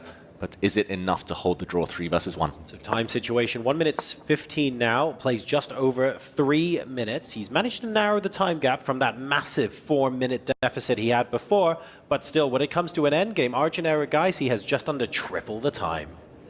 This is looking a lot easier now for Firouzja than it ever has in this game. You know, he has a direct path. He wants to keep pushing that h-pawn. Look at how beautifully his queen and knight are placed, making sure the activity of the white knight isn't there anymore because the king is pinned to it. So that just makes it so much more difficult. White queen unable to give a single check on the board. Every square protected. Just for black, you keep pushing pawns, you bring the knight forward when needed, the queen can now slide in, give a check from h3. It's like the worst is behind Alireza. At least on the board, but on the clock, maybe that isn't the case. Again, a shake of the head. I mean, he should be jumping in with the black queen, giving a check. He should be leaping forward with the black knight. Maybe offer a trade. Just clear the board. Get a perpetual check. Push your pawn. It feels like he's not in the flow. And that's typical in chess, in a lot of sports. The closer you get to the finishing line, the more you tense up. the more nervous you become. That is a great move. The Black Knight threatening some nasty stuff in conjunction with its queen. I don't think white has time to go pawn hunting. The white queen retreats. This is Arjun curling up into a ball, just trying to prolong the game to try and win on the clock. 2 minutes and 5 seconds, plays 55. Alireza Firouzja under a minute now and under immense pressure to try and find a draw somewhere, somehow. Arjun Erigaisi placing a lot of pressure on the clock, but this is where Alireza shines the most. And that H-pawn in a knight pawn ending, that's going to do the talking. But the clock, 45 seconds. Can Alireza do Alireza things in this? Will he be able to hold this game, or will Arjun flag him? Done the hard work, Alireza. He's simplified this equation. Only knights, only pawns. If he removes the 5 white pawns from the board, this game is going to be a draw. I'm expecting trades, some desperate lunges towards the opponent's pawns. The Black King can activate itself soon. There we go. He advances. 38 seconds. Is it enough? We've asked that question so many times before. Normally, the answer is yes when it comes to Firouzja. One of the few players who would answer that with a yes. King G5 on the board. Now it's less than a minute advantage to Arjun Erigaisi. The position absolutely level. The clock, his only friend, his only best friend in the position. A5, he's trying to create some chances on the other side. C5 will come next. The white knight moving forward. And look at that, Alireza, he's panicking. I haven't seen him this indecisive in ages, Alireza. 27 seconds now, that time drifting away. And here, Arjun, his hand is forced. He needs to push those white pawns. He needs to hope and pray that one of them promotes to a queen. He can bypass that Black Knight somehow, but he's reluctant to decide. He's at the 1 minute mark soon. And here we go, pawn trades. Who does that help? Alireza, is he going to be able to clinch the draw? Those 2 white pawns are going to tie down Black's knight, but the knight relocates to try and grab on A5. And the white knight moves back, trying to create a passer on the board, but that allows the Black King to come back into the game. Is Arjun going to trade one more set of pawns to get that passer going, but will that be too few? And he does go for this idea, the Black Knight, the perfect defender. It's getting so close now. The pawns are disappearing from this board. Alireza so systematically removing them. The white king deflected. Now the white pawn is about to disappear. 18 seconds, more than enough to hold the draw here. We're going to see the game end, and Alireza saves himself. 41 seconds, plays 17 at the end, but Alireza Firouzja able to secure the draw, and the match goes on. With that, he is now 3-1 up, and there is no margin for error left for Arjun Erigaisi. To take this match to Armageddon, he has to win every game from this point onwards. That is pure relief for Alireza, a very difficult hold. But you know, he just does it. He's a beast when it's 1 minute. He's an ultra beast. We've said it how many times. When it's down to less than 15 seconds on the clock, he finds the best moves. It's like a new speed gets activated. A new player gets activated in him. Those cheat codes of how to play, you know, the millions of bullet games that he's had. We're seeing all of that work out to perfection here in Riyadh. And again, a beautiful hold in a complex endgame. He gets the job done. Needs only a draw with white. And despite really, really good pressure on the clock there, I don't think Arjun's going to be thinking the same thing. He's now used up his possibility for a draw. We were saying that was must win. Firouzja now just needs to draw a game to advance to the final. I'm not going to write him off yet, Arjun. He's so dangerous, but you would think that he had these 2 chances. Both times he had the white pieces, Arjun. That was where he could have struck. He had a winning position in game 2. Game 4 there on the clock. Looked like he was so close. But then again, Firouzja better with 1 minute than most Grandmasters are with 1 hour. Is just incredible. I mean, what he's done with the white pieces in this match. But more importantly, also, you know, offense, it wins your games. Defense, it wins your championship. Those 2 games with Black, holding them together with difficult positions, equally impressive as his wins were. It's go time. This is it. Arjun Erigaisi, will this be his final game, or will he keep the hope alive? Yeah, and there's a D-pawn opening, a slight switch up from Firouzja, not the exact same move order that we've seen from him so far today. And, okay, he goes more main line. It's Queen's Gambit declined. No early trades, no forced draws in this one. And how will he choose to continue? I'm a bit surprised, Tanya. He's been so successful with white Firouzja. He just needs a draw. He's won both of his white games so far. To switch openings so suddenly, when it's been working so well, why mess with the winning strategy? Definitely a bit of a surprise. If it's a surprise for us, it's perhaps a surprise for Arjun as well. You know, we saw Alireza with that thinking face in between games, trying to figure out what would be his approach. This also a pretty solid line. The Queen's Gambit declined is. And I think he just believes he doesn't want Arjun to be the one to spring that first shocker in, given the time. You know, it's interesting what his approach here is. I'm equally surprised as you are, David. Yeah, very ambitious, I've got to say. Very confident move there from Fallujah to switch away from that Fianchetto, the kind of the Grunfelds, the King's Indians that we've been seeing so far, that he's been outplaying Arjun in. It's that simple. But this is still one of the main lines of the Queen's Gambit declined, as we see tension between all those 4 pawns now in the center. Maybe he's going to hope that they all get traded and we go to symmetry. Now, we have seen, of course, in the Esports World Cup already, situations where, we just need to keep things as is, or we need to simplify, don't do anything drastic. But overcomplicating or overthinking has led to opportunities missed. This is just a change in opening. I wouldn't be as drastic as to suggest it's a mistake or anything like that. But do we think that Fallujah might be overthinking this a bit here? Should he have stuck to bread and butter? Why fix what's not broken? Yeah. And it's tough to understand what made him take that decision to not Fianchetto his bishop, to not go for those Catalan lines that we've been seeing so far. But it is what it is, you know. Something in his mind told him that perhaps Arjun will come up with these. Because in the Catalan, there are often these offbeat, less played ideas that Black also has that you need to be familiar with, not wanting to face that. This is what we have. This is his decision. But this gives Arjun some hope as well. You know, there is asymmetry in the pawn formation. That pawn which was attacked needs to be defended right now as it is. I think we're going to see some central trades and potentially some weak pawns left behind. Exactly. And we've been here before. We've seen players with white in situations where draw is enough. They play a bit negatively. They play a bit passively. Fallujah will be hoping to avoid that. But just looking at the clock alone, I don't think this has been a wise choice to switch away, to force yourself to suddenly come up with new ideas. Arjun didn't show that he had any ideas against the Catalans. He didn't have anything special, nothing active, aggressive at least.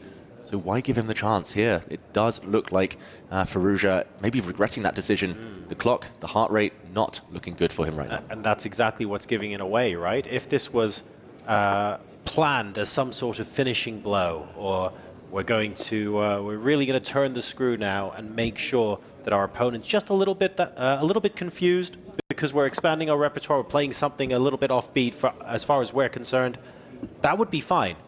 But Fallujah would have 9 minutes and 30 seconds on the clock right now, if that was true. It feels like he planned the opening couple of moves, and the follow-up there, he's already nearly 2 minutes down on the clock, which is a little bit surprising. This opening approach would make perfect sense if it was Alireza playing for the win, right? Sure. To switch things up, to perhaps feel that, you know, he wants to try a new idea. But that wasn't the case. That said, so far, things are going pretty well for him. You know, they say life makes sense backwards. Opening decision makes sense in hindsight. And what he has on the board, you know, now the knight attacking the black queen, which I think feels quite vulnerable. There are no safe squares. Wherever it goes, it's going to continue getting hit by the white miners. Yeah, the last few moves, Arjun maybe rushing, maybe sensing that playing on the clock is a good bet for him. They have gone in Fallujah's favor, however, and there we see, as Tanya predicted, she guessed there that the miners hit the black queen. She's forced to retreat. This is why we say don't bring those queens out too early. I'm surprised he used this square. Now the white bishop is going to jump out and gain even more time. The queen almost trapped, unless you want an exchange. And Arjun, a bit of a shake of the head. I think he realized he just gave a move to Fallujah for free there. And now the white king can castle. White's position, 2 bishops, looks very healthy. Super healthy. And look at that queen and knight that Arjun has, making it impossible for black to finish development. The bishop can see it absolutely stuck. And as long as that bishop doesn't move, black's rook doesn't come into the game either. You know, this is horrible for Arjun. With tempo as well, the queen being forced to move twice, I think the shake of the head was justified there. Trying to generate a little bit of activity with the knight jumping into d5. Idea, of course, being if you exchange, it buys you a little more space. But there are more lines for the bishops to use to come in and attack as well. So what's good for Erigaisi in this position is also good for Fallujah. Yep, that black queen is not happy right now. She cannot move. So although the outlines of this position are fine for black, if you can imagine the queen's coming off, it's probably close to level, especially if you can force that white light squared bishop back. but that is still way in the distance. Suddenly switching angles, hitting the black pawn on h7. Yeah, huge threats, firstly of this pawn, and secondly of the dark squared bishop coming in to almost trap this black rook. Just dynamically, it looks like black is too slow. You need 2 or 3 moves, but you're not going to get them. And that move doesn't help the cause of development. All of the army is offside here for Arjun, right? On that left flank, leaving the king alone. The rook, it can infiltrate on the 7th rank, pinning that knight on d7 as well. Doubling up on the e-file next. Arjun too far behind on development. Don't take your queens out early is the biggest takeaway from this one. How quickly the tables are turning. We were questioning the choice of opening and why Alireza Firouzja was using so much time in the opening couple of moves. It honestly didn't look that optimistic, but another 4 or 5 moves later, some fantastic moves, knight e3, bishop b5, setting up the sort of position we have here. You can see Firouzja slowly starting to put Erigaisi in a bind. Not only is that bishop still stuck on c8, we've got invaders on the 7th rank already, and that was by the 20th move. Yeah, this just already looks borderline hopeless for Arjun. Just to point out a cool tactic, the move you want to play is to move the black knight out the way, but then the black queen is about to get trapped. You're almost immobilized here completely, and here, just to put it on the board, the analysis board, the green on your screen right now, if the knight goes to f6, rook to c7, game over. Look at this, the black queen, such a sad piece that she gets trapped, nowhere to go. You will lose yourself for, at the very best, a rook. And Arjun, if he can't move that knight out the way, he can't develop his bishop, he can't connect his rooks. And yeah, this one, it's just hard to even find a move. In human terms, you're getting depressed already in this situation. You're starting to lose hope. He uses his queen instead, but this doesn't look great either. You know what? Alireza is just very clear in his plan. He's playing against Arjun's development. He's making sure that that knight, that bishop, the black rook on the left side does not come into the game at all. And the last few moves have put that plan into perfect execution there. Right. Queen f6 hits the bishop, no biggie. Fall back with the bishop. You could also get active on that c7 square, which looks very juicy to land on, hitting on the b6 pawn as well. Yeah, looks like a good move. The white bishop will retreat instead. But still impossible for the black knight to develop, the black bishop to develop, the black rooks just stuck. This is horrible. This is torture. You can even take his time here, Alireza. The white queen, as soon as she enters the attack, it's over. And he doesn't even have a pawn to show to the good for that. Right, exactly. If you had maybe something, a little bit of counterplay, a pawn to show for it, some glimmer of hope that means at least you've got something to play on for, at least you've got something to play on, it would be a really different story, wouldn't it? Absolutely. To suffer for, always. And here, he's just weakened his dark squares. That's a sad move to play. Because there's nothing else to be done, right? The white pawn dominating the black knight, the bishop unable to move, queen d2 now hitting that pawn on h6. Yeah, that pawn moves, but no dark squared control at all for black now. The white dark squared bishop is going to be the MVP as it snakes its way in. The black king, there's so many holes around. Already you can see the kind of makings of a checkmating attack. That queen's about to come in, you know, the pawn that has just moved forward. Queen to h6, it lands there. Now Arjun comes in with a big, Alireza even comes in with a big threat. And I think if you have the opportunity, let's show that. There is a trap that is being set up. It was absolutely essential for Arjun to offer that queen trade. And Arjun is in a must-win position. And let's show what would have happened to the trap in this position. If black does nothing, for example, then we would see the white rook capture this black knight, remove a defender in order to break through on the dark squares. The white bishop lands. The black queen now is skewered. If she saves herself, we would see a checkmate, the kiss of death, and the king would have been doomed. So the offer of a queen trade, even that not getting the desired result, but it was a necessity for Arjun Erigaisi. But look at this, a shimmy here, a sidestep, retreat. The white queen is going to go pawn hunting. Black's isolated pawn in the center is doomed. You can pick it off at will. The big advantage on the clock from the beginning of the game is also all but eroded now as well. It's back down to under a minute as Arjun Erigaisi continues to struggle to find a way out of this conundrum. The rook lifted up to a7. At the same time, it means the knight's even more immobile than it was before. The h5 pawn had to come up because if you move the king up, suddenly that's another self-pin. That rook being on the 7th is so frustrating, so unbelievably binding right now that unfortunately, Arjun's sitting there effectively waiting, and that's a resignation. The position is so hopeless. There was no way out. A masterclass from Firouzja after switching up the opening and spending so much time on the first 10 moves. Well, look at what it's produced. Unbelievable, a match in 5, and what a dominating performance this has been by Alireza Firouzja, getting those 2 wins, keeping everything under control, needing only a draw, going on to win this final round, forcing Arjun Aragaisi into such a hideous position that he had to resign. He will be a finalist. He is a finalist. He is the firebrand of chess, and he will fight for $250,000. Tease your keys. 2 club champions from the Esports World Cup versus the runner-up, and a place in the final at the Esports World Cup 2025 is at stake. Magnus Carlsen versus Hikaru Nakamura starts now. This is a semi-final to cherish. Wow, this would be a worthy final as well, but this is where these two great rivals meet. They've got so much history, so much mutual respect. They've beaten each other time and again. They meet here in Riyadh, one of the biggest matches of the year for sure.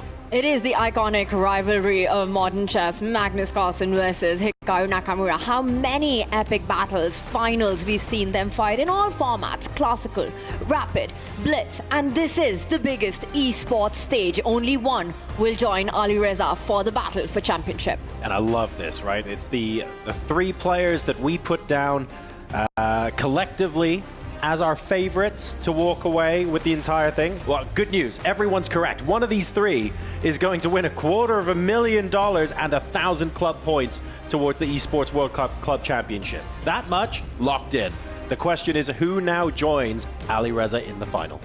That's the big one. And you know, in this format, 10+0. Yes, Magnus Carlsen has been the big favorite regardless of who he plays. Even Hikaru Nakamura in their recent matchups taking those big wins. But 10+0, you know, Hikaru, what a beast he is when it comes to those time scrambles. It's anyone's match. Wow, and already some early developments here, some early drama. Hikaru plays the double Queen's Gambit, where White's Gambit met by a Black Gambit, and we see a quick trade of pawns, the Black Queen coming out to the center. This one has an interesting reputation. Hikaru frowning there, looking up to the sky, trying to recall what to play next, but he's made this line his own. Has Magnus Carlsen done his homework? This is got to be part of the prep here. Magnus, you know, he's got that time. He's got that push as well, regardless of who he's playing against. And I think at this stage, he's so motivated. Team Falcons have already landed on that final stage, right? For Liquid, Magnus is the big hope right now. He's not only fighting for himself, it's not only for his own personal glory, but he's fighting for his club right now. Absolutely. I mean, the amount of prize money on offer for the club championship is huge. If Hikaru Nakamura were to win, guaranteeing Team Falcon's top spot because he would be playing against his teammate in the final. That is massive news for the club and massive news for Hikaru and Alireza, of course. That is just such a big part of the 8 weeks we spend here at the Esports World Cup. On the other hand, though, the mountain that he has to climb to get to that point is literally the largest immovable object in chess, and that, of course, is Magnus Carlsen. It's a liquid mountain. How do you climb a liquid mountain? Right? It's going to be difficult. It's not possible. You fly over it like a falcon. Exactly. My feet are just getting wet. I'm going nowhere. This is terrible. You have to hope it washes away. And here we see Hikaru Nakamura with an interesting pose, covering his face. He's awaiting a big decision from Magnus Carlsen. A pawn has been captured. Does Magnus want a queenless middle game? Does he want to take back with his queen, or for a trade, or more ambitiously, take back with the knight? An early think there, decides to keep the queens on the board. Well, Black could still force the trade if you'd like to, if Hikaru wants to, by pushing that e-pawn, e5, driving the knight away, queen takes queen to follow. We're going to find out about the mindset of these two players. Endgame approaching. Great call there, Tanya. Forceful move from Hikaru Nakamura. He looks to the sky yet again. Often when he looks up like that, he's just trying to recall something he's seen before. And there we go. He blocks the most logical move with his bishop. We might see bishop trades. We might see queen trades. And quick liquidation of the opening here. Very interesting. It feels a bit cagey from both sides, like they don't want to take too much risk. Pure symmetry with the pawn structure. But maybe Magnus, slightly the more optimistic of the two, since the white Dark Squared bishop has more potential than its counterpart. And we're seeing from both players at points insta moves, right? Trying to make sure that we preserve as much time on the clock as possible. Hikaru Nakamura down to 8 minutes 37 to Magnus's 8:16. So not a lot of difference, and both players really blitzing these moves out. They know how important having that time bank is going to be when we start having to make some really serious mid-game decisions. And the queens are off the board, but still a lot left to play, right? You've got the 2 rooks, you've got most of the minor pieces, and interestingly, the way that Hikaru traded pieces, Magnus loses right to castle, but keeps the king in the center. Yet when knight d4 jumps in the air, it can't be feeling completely safe. Yeah, not entirely safe yet, especially while the rooks live on this board. But then again, it is a decent reward strategy here to keep the king in the middle. It is close to a full endgame now. So the king, much more flexible when it can dart towards either flank. For Magnus, I would say this is his type of position. He looks very chill. Look at the difference in heart rate right now. It's literally 50 between them. That is huge. For Hikaru, I'm not sure whether that's nerve. I'm not sure whether that's just because he's been doing that walk-in out there in the arena. But it's him to move lower on the clock. It's pretty high energy. I feel like if you walk out onto a stage with Tyler 1 and Sandstorm on it, and you walk off of it not feeling hyped up, you have to have ice in your veins. I've got no other explanation. So I'm sure he's hyped up from the start of the match. Now needs to calm things down, slow things down just a little bit. He's thinking quite hard on what these continuations should be, paying very, very careful attention to how we might be changing the structures going into this endgame. I wonder if he'll make a small slight first repetition offer on the board right now by retreating that knight and eyeing the d5 square. He doesn't. He wants a fight.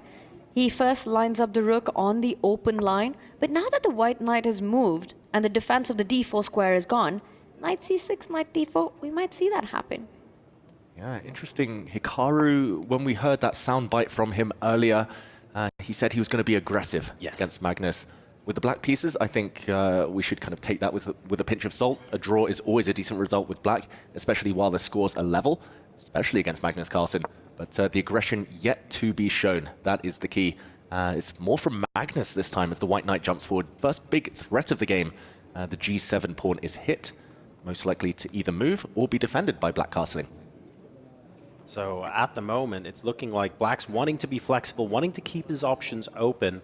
And Hikaru may be thinking, well, I can see a universe where my king simply steps up, the queens are off the board, it connects my rooks, and I'm also close to the center of the board, just like the white king. Do I want to be shuffling myself into the corner? There is the potential of trying to get a little bit of time, gain some time, grab a bit of tempo with that. But when you castle here, you're not exactly hitting anything, you're not exactly creating a one-move threat. So maybe it's not worthwhile, and g6 is just fine.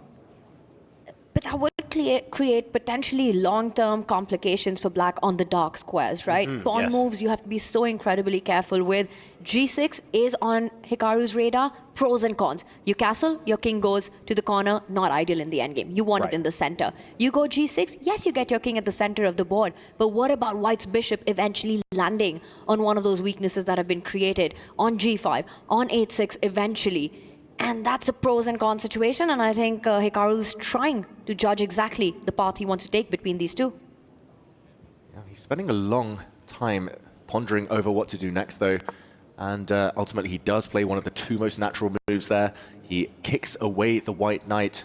Well, will the white knight jump, or does Magnus have other ideas in mind? I just noticed the longer Hikaru thought on that move, his heart rate stayed the same, but Magnus's heart rate started creeping up, and he's going, hang on a second, what's Hikaru seeing here that I'm not? But everything is well with the position. We now see further pressure being applied on the knight on f6, and that move not liked very much.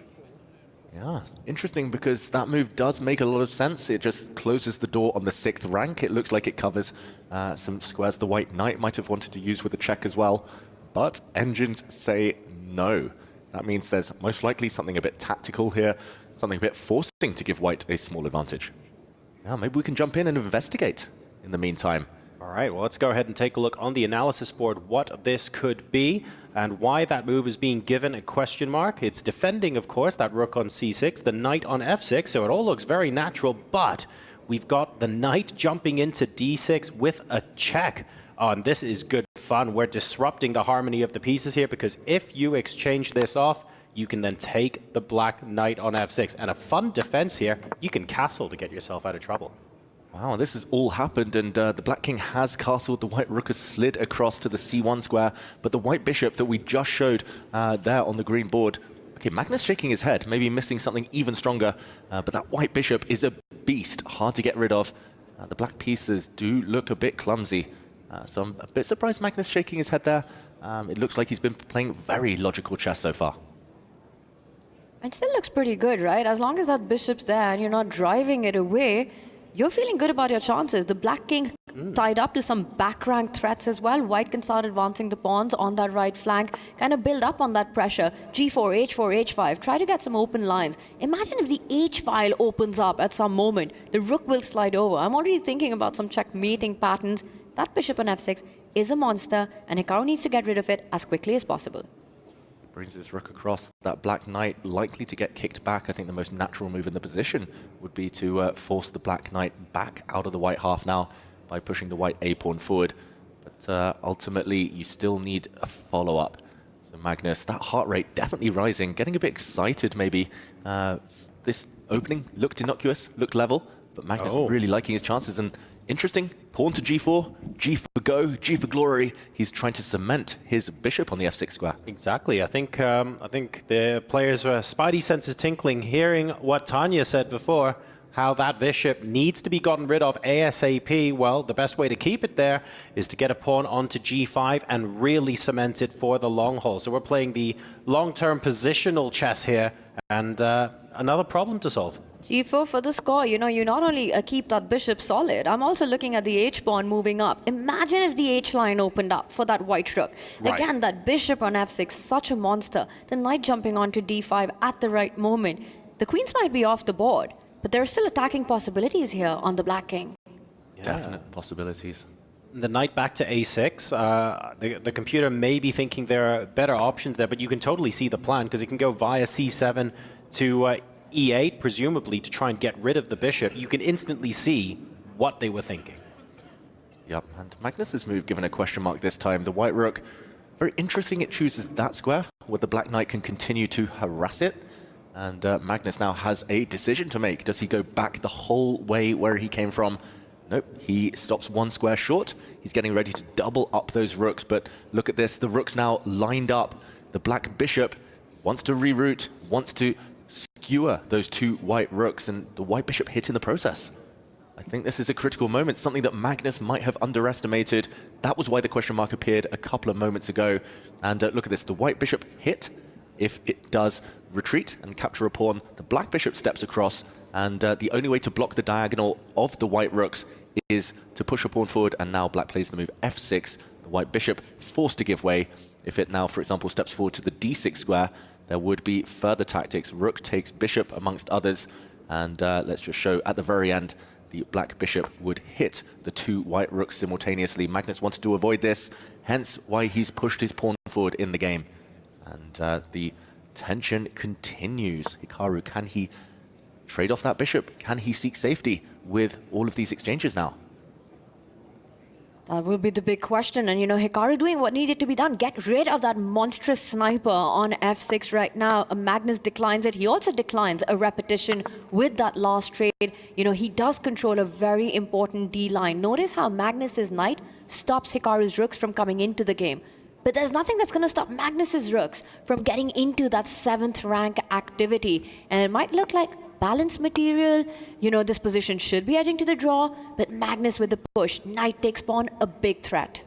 Yeah, a bit of a miss. Apparently, the white rook could also have stepped forward to d5, hitting black's central pawn, which looks almost isolated by now. But Magnus, he's been upping the speed. He's been wanting to keep his extra minute on the clock because he knows it becomes a bit more random if the clocks tick down. For now, white's knight trying to jump in. It's grabbed a pawn. It looks like it's almost trapped itself, but question mark given to Hikaru's move this time. That looks like a very natural move. And now This is the key. A white rook sidestep. The white knight is actually going to use the c8 square to escape. Bit of a smash and grab there. He's won a pawn in the process. Yes, indeed. And Hikaru is going to be wondering, hang on a second, what went wrong that allowed me to go a pawn down in that position? That's going to be really frustrating for him to have to deal with. The knight also a little bit offside on a7. Not ideal for Magnus, but while he has got that problem to solve, the material advantage could end up speaking volumes in an endgame where Magnus is just under a minute up on the clock.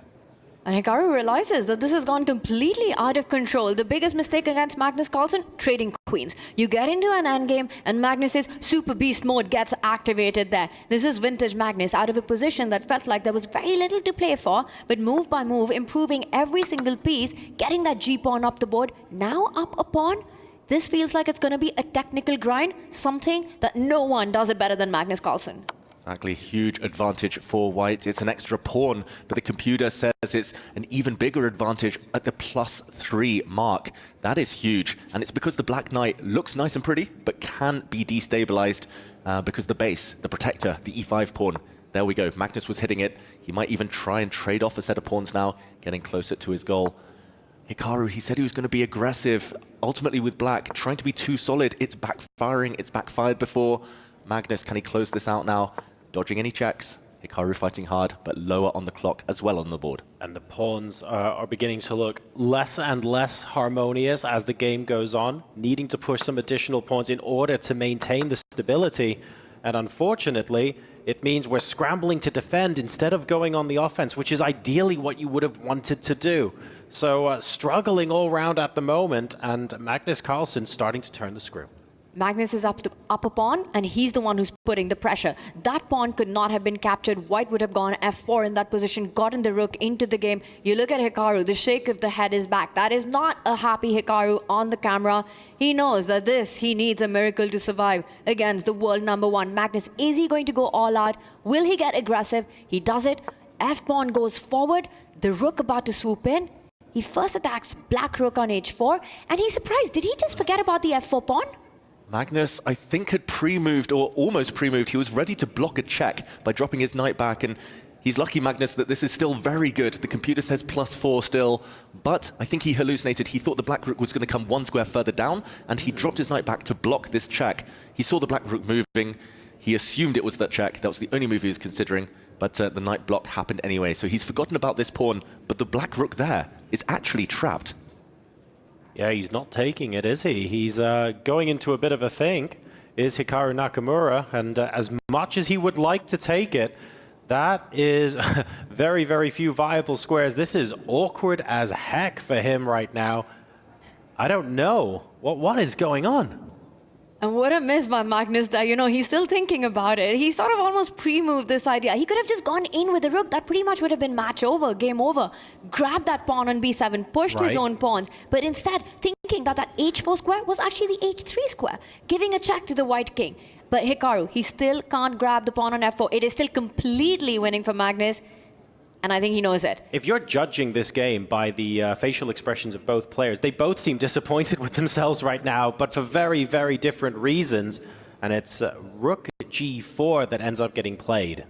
Hikaru, his eyes were looking up. That's either at the clock or at the resign button. The white rook is coming in. The black rook takes that pawn anyway, but now white goes pawn hunting himself. 2 pawns to 0 on that left flank. They're going to stream forward now.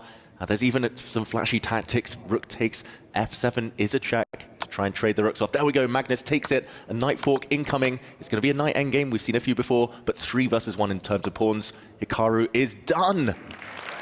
Resignation. There we go. Magnus Carlsen wins game #1 of this unbelievable semi-final. The top 2 players in the world battling it out. We do have a decisive result in game 1. And what an interesting way to get to it as well. We had a bit of speed chess at the end, some pre-moves, maybe a couple of chinks in the armor for both of these players as they made some inaccuracies, but ultimately it was Magnus of Team Liquid who was able to build on those small advantages and start the avalanche. It's unreal how easy Magnus made game 1 look. From the very start, from the opening, you know, the queens come off the board and you think, this one, will fizzle out. You know, it's Hikaru Nakamura, one of the absolute best in the world. How can Magnus create something? But it's Magnus Carlsen, and he does. He did have that miss in the end, but finally prevails, get that win in with a beautiful stunning sacrifice, gives up the rook only to pick up Hikaru's rook on the next move. Look at the number of pawns. 3 extra pawns in game 1, that's 1 extra point for Team Liquid. Magnus Carlsen on the lead. So a 1-0 advantage. Now, a reminder to everyone who's tuning in now, who maybe was watching yesterday, for example, this is a best of 6. So we have to get to a score of 3.5 to get the victory in this match. It is 1-0, very much early days and plenty of opportunity for Hikaru Nakamura to bring things back. But first blood goes to the world number 1. This next game is key. We saw it in the other semi-final. Alireza Firouzja taking the lead in game 1. The second one, though, he was on the brink. It was almost a comeback from Arjun Erigaisi. The comeback never materialized, and it proved to be a very one-sided match. This next game for Hikaru means everything. He promised he would be aggressive. He needs to back it up now, needs to show it, and he still has chances. It is a long match, but it all starts here. It's absolutely imperative that he does that. You know, against Magnus, if you have to beat a guy like that, you need to pull him into those kind of positions. You know, Mikhail Tal's famous forest of complication, 2 + 2 = 5, the path out wide enough for one player. That is where you need Magnus Carlsen, where there's opportunities for both players to go wrong. You go into a strategic positional endgame grind, you're not surviving that against Magnus. No. So how will Hikaru make this aggressive? It starts with, I was going to say Queen's Gambit decline, but we do see some trades in the center. Yeah, he started with the Queen's Gambit decline, then he kind of accepted the Gambit as soon as the Catalan appeared with the White Bishop standing on G2. Now Magnus trying to clear the center.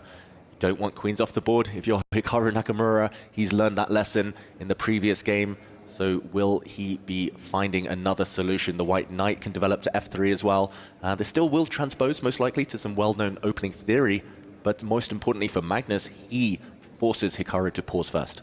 Yeah, already having a little bit of a think, going down to just over 9 minutes. This is move 5 here. So interesting that Hikaru spending a bit of time to decide what might serve him the best in this game. He wants to strike back immediately.